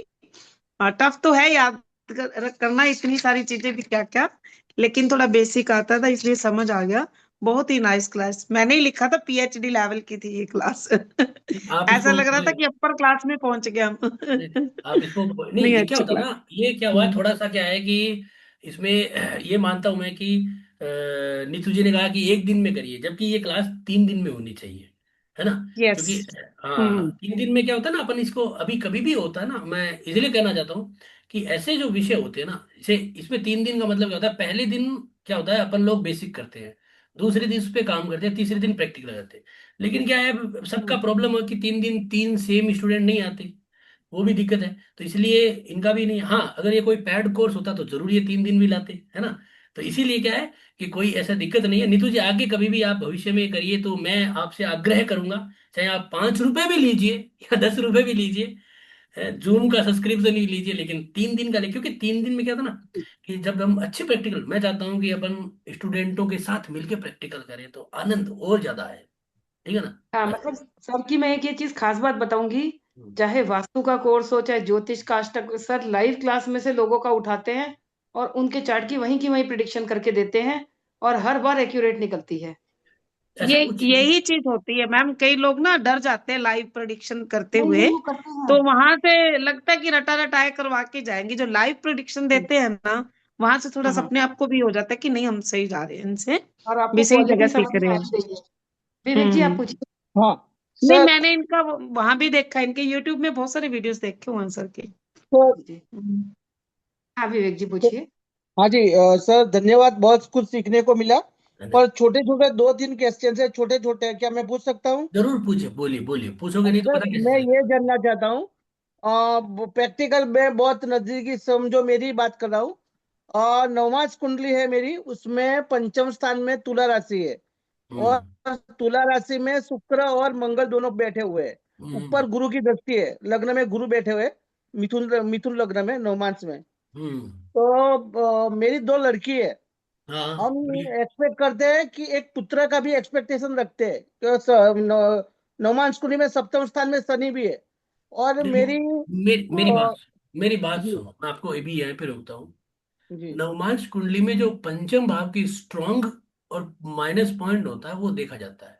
तो आपका जी स्ट्रॉन्ग था, इसलिए दो बच्चे हो गए आपके, ठीक है ना? जी ठीक है। जी अब लड़का हुआ या लड़की हुआ, वो जी आपको जन्म कुंडली जो है वहां से, जी जैसे तीसरी संतान की बात कर रहे हैं तो इसका मतलब है नाइन्थ हाउस, ठीक है ना? जी तो जी नाइन्थ हाउस को जन्म कुंडली में देखें और नवमास को बाईपास करके आपको जाना चाहिए डी डी7 चार्ट के, आपके जो है वो नवम घर के ही ऊपर, ठीक है? ओके। तो आपको, क्योंकि डी7 चार्ट पूरी संतान का भी है और वो भी सर मैं वहां। एक सेकंड रोक रही हूँ। ये रिकॉर्डिंग हो रही है, ये यूट्यूब पे जाएगी, ये इलीगल है। इसके बारे में पूछना भी और बताना भी, इस पे सजा भी हो सकती है, तो मैं ये क्वेश्चन मैडम बाईपास करें। जिस एस्ट्रोलॉजी के माध्यम से भी जानना चाह एस्ट्रोलॉजी रहा में था। भी, सॉरी। एस्ट्रोलॉजी में लोगों को जेल हुई हुई है, मुझे पता है। तो अरे प्लीज इस बाप रे। क्वेश्चन को बाईपास कर दे। कोई किसी बात का नहीं, gender सॉरी। बताना, किसी का डेथ का बताना, ये दो हाँ चीजें हाँ। मना है, इलीगल है ओके। मतलब। नो प्रॉब्लम, अभी नहीं पूछूंगा, हाँ, सॉरी उसके लिए। मुझे नहीं ये और जानना क्वेश्चन था, ये पूछिए। भूकुट में नवम पंचम योग कैसे देखा जाता है, एक ये पूछना था। भूकुट में नवम पंचम। बुकुट हाँ। में नवम पंचम योग नहीं होता है, दोष होता है। बुकुट में तीन तरह के दोष होते हैं: ओके। षडाष्टक, नवम, नव पंचम और द्विद्वादश। तो बुकुट में क्या है, हाँ, दोनों का जो चंद्रमा होता है उनकी राशियों का जो मिलान है, जिसमें जी जी। पुरुष की राशि से अगर वो स्त्री की राशि नवम हो जाती है, जैसे कि मान लीजिए कि आपकी राशि मेष है और आपकी पत्नी की राशि अगर वो धनु हो जाएगी, तो वो क्या होगी, नवम। और वहां से अगर नवम से अच्छा। गिरेगा तो वहां से आपकी राशि पंचम हो जाएगी, तो वो बन जाता है नवम बराबर। पंचम दोष। तो वो पुत्र संतान के लिए डिले कर देता है, थोड़ी सी दिक्कत दे देता है ये, ठीक है ना? ओके। ओके। धन्यवाद सर। धन्यवाद, धन्यवाद। ईरा जी पूछिए आप। नमस्कार सर। नमस्कार। आपकी क्लास में बहुत ज़्यादा क्लैरिटी आई कुछ चीज़ों में। मुझे एक चीज़ आपसे बस पूछनी थी। जैसे ही हम लोग ये कूट मिलान करते हैं, बुकुट। हाँ बिल्कुल हम्म। करते हैं, हम्म। और उसमें एक चीज़ होती है जैसे नाड़ी होती है। आप मान लीजिए हमारी तीन नाड़ियां होती हैं, आदि मध्य और और अन अंत्य, आद्य मध्य अंत्य अंत। नाड़ी। हाँ, तो हमने उसके कॉम्बिनेशंस देख लिए। अब किसी चार्ट में हम्म। मान लीजिए कि हमारे सॉफ्टवेयर से नहीं मिलते हैं, ये क्या नहीं? नाड़ी नहीं मिलती है, तो उसके बाद कहा जाता है कि हम राशि पे जाएंगे, राशि नहीं, नहीं, देखेंगे। नहीं, नहीं, नहीं, नहीं, नहीं, क्या क्या बोले आप? शायद बोलने में गलती करी। जी। सॉफ्टवेयर से क्या नहीं मिले, क्योंकि वो तो नक्षत्रों पे होता है कि ये नक्षत्र वालों की आद्य है, इनकी मध्य है और इनकी जो है वो हाँ हाँ सर, अंत है। तो तो वही वो मैं तो बता रही सॉफ्टवेयर हूँ, क्या तो अगर उसमें, हमने देख लिया सॉफ्टवेयर का कॉम्बिनेशन रोल अगर ही नहीं है मिलता ना। है। सॉफ्टवेयर का क्या रोल है उसमें? नहीं सर, मैं सॉफ्टवेयर का ये बोल रही हूँ कि इसके साथ साथ नाड़ी मिलान जो हमारा होता है, ये हम जब देखते हैं तो हमने, मान लीजिए हम सॉफ्टवेयर से देख रहे हैं तो हमने देख लिया कि हमारी नाड़ी मिलती है नहीं मिलती है। तो सॉफ्टवेयर ने तो अपना एक डाटा दिया हुआ होता है। तो ये कहते हैं ना कि हमें नक्षत्र भी देखना चाहिए, हमें राशि भी देखनी चाहिए, प्लस नक्षत्र पद देखो, भी देखना चाहिए। देखो, मैं आपको बता देता हूँ। जी, मैं आपको एक वो चीज बता थोड़ी सी देता हूँ। क्लैरिटी चाहिए थी। मैं आपको एक चीज बता देता हूँ, प्लीज। कि मेरा जो सिस्टम है, मैं अपने सिस्टम से बताता हूँ, दुनिया क्या कहती है मैं उस पर नहीं जाऊंगा, ठीक है ना? है ना? ओके। कि जी हाँ, क्योंकि देखो, ये क्या होता है कि ये जो नाड़ी के अंदर जो ज्यादा खोजबीन होती है ना, कि अपन राशि देखो, नक्षत्र जी देखो, जी वो जी। देखो, वो कब होता है? जब लेट मैरिज होने वाली हो जाती है, ये लड़का लड़की प्रेम संबंध में है, अब कहीं ना कहीं उंगलियां करो इधर उधर, ठीक है ना? वो हम्म है। नहीं हम्म। तो अगर आपके पास ऑप्शन है तो जिंदगी में शादी बहुत इंपॉर्टेंट विषय है, एक बार जी होती है। जी। आपके पास बहुत सारे ऑप्शन है, आप अच्छा स्वस्थ होके ही कार्य करें, मैं तो यही मानता हूँ। हम्म मैं तो जब हम्म। कुंडली मिलान करता हूँ तो स्वस्थ कुंडली मिलती है तब हाँ है, नहीं तो अपन तो हाथ जोड़ लेते महाराज, अपने समझ में नहीं आएगा। ओ। क्योंकि किसी का जीवन नुकसान नहीं करते। कई केस ऐसे होते हैं जहां पे हमें चुप रहने से लाभ मिलता है, ठीक है जी ना? तो आपको ये जो है ना कि भाई, क्या होता है ना, कई जैसे आद्रा नक्षत्र जी है ना, कृत्तिका नक्षत्र है, ये दोनों राशियों जी में आ जाते हैं भाई, जी है ना? जी अब कृतिका वृषभ मेष में भी आ गया और वृषभ में भी आ गया। जी। तो क्या होता है, लेकिन नक्षत्र तो दोनों में मान लीजिए एक हो गया लड़का लड़की का, तो वो तो मध्य नाड़ी हो गया या कुछ भी नाड़ी हो गया। हम्म। लेकिन हम्म। हम कहेंगे नहीं यार, राशियों का फर्क है। हम्म। लेकिन नक्षत्र की जो क्वालिटी है वो तो सेम ही है ना। बात समझ गए मेरी बात। हाँ, समझ नक्षत्र गई, की तो समझ गई। क्वालिटी सेम ही है ना। जी जी जी। उनका मालिक तो एक ही है ना। जी। राशियों का फर्क होने से ठीक है, थोड़ा बहुत अंश कम आ गया, तो कुछ हम्म। समय पे इग्नोरेबल है कुछ जगह में। लेकिन यार हम रिस्क कैसे ले सकते हैं किसी के जीवन के बारे में? तो मैं तो अपना अनुभव कहता हूँ, मैं इस चीज को मानता नहीं। अच्छा। मैं जी। मैं इस रिस्क नहीं लेता। कुंडली हम्म। मिलान में कभी रिस्क नहीं लेता मैं। हम्म। ये मेरा एक पर्सनल मानना है। तो मैं जी। इसके अंदर हाँ। फिर क्या होता है, वो जैसे प्रेम विवाह है, अब भाई वो लड़का लड़की करेंगे, गुरु जी कुछ ना कुछ टोटका निकाल दो जिससे कि कुछ उनको मानसिक तौर पे शांति हो जाए। तो कहते हाँ इसका दूसरा पद है, इसका तीसरा पद है, जाओ मजे करो। करो। वो ओके। ओके। ऐसे तो हम नाड़ी को शांति करा देंगे। ऐसे तो हमारे पास और भी टोटके हैं कि भाई लड़की का नाम जो है वृश्चिक राशि का निकाल दो, लड़के का उसका मीन राशि का निकाल दो, और वो दोनों ब्राह्मण वर्ण के बन जाएंगे, ब्राह्मण वर्ण को दोष लगता नहीं है, जाओ एंजॉय करो। ये भी हो जाएगा है। ओके। तो ये थोड़ा सा क्या है ना कि देखो, देखो विवाह, संतान, ये दो एक ऐसे पॉइंट है जहां पे मैं ये मानता हूँ कि ज्योतिष आचार्य को लाभ, अपना लाभ नहीं देखना चाहिए। जी। बस। बाकी वो हर इंसान का अपना महत्व है जो कर। ठीक है ना। Thank you sir, okay. Thank you sir, thank you so much. बहुत बहुत धन्यवाद सर, बहुत ही अच्छा सेशन रहा। और ऐसे लगता है कि ये अथाह समुद्र है, कितना भी सीख लें पर हमेशा लगता है कम है, कम है। मतलब आपने बहुत से ऐसे पॉइंट्स बताए जो हम लोगों को पता ही नहीं थे, और ग्रुप में सब लोग मुझसे अग्री करेंगे। तो बाकी हम सर कल ग्रुप में मालूम करेंगे लोग क्या इंटरेस्टेड हैं आगे कैसे करने में। तो आज आप आए सर, आपने इतना टाइम दिया और हमें इतना कुछ सिखाया, तो आपके दिल से आभार मानते हैं। बहुत बहुत धन्यवाद सर, और शुभ रात्रि सर। धन्यवाद। Thank you Narendra sir. धन्यवाद और धन्यवाद पांडे जी, थैंक धन्यवाद। यू सारे पार्टिसिपेंट्स का। आज का कार्यक्रम बहुत अच्छा रहा। और अभी अगले वीक में जो कार्यक्रम है उसमें, कल तो सर्वतोभद्र चक्र के क्लास रहेंगे, पेड क्लास है वो। उसके अलावा फिर बृहस्पतिवार को प्लान कर रहे हैं लाल किताब का, डॉक्टर सुकेश त्रिखिया जी के क्लास रहेंगे। फिर शुक्रवार, शनिवार और रविवार को मोबाइल न्यूमरोलॉजी के क्लास है। और इसके अलावा बुधवार को भी सर्वतोभद्र चक्र के क्लास रहेंगे। सारी जानकारी आप ग्रुप में ध्यान रखिए और उसी उसका लाभ लीजिए। Thank you all for joining us. Good night धन्यवाद एवरीबॉडी। धन्यवाद।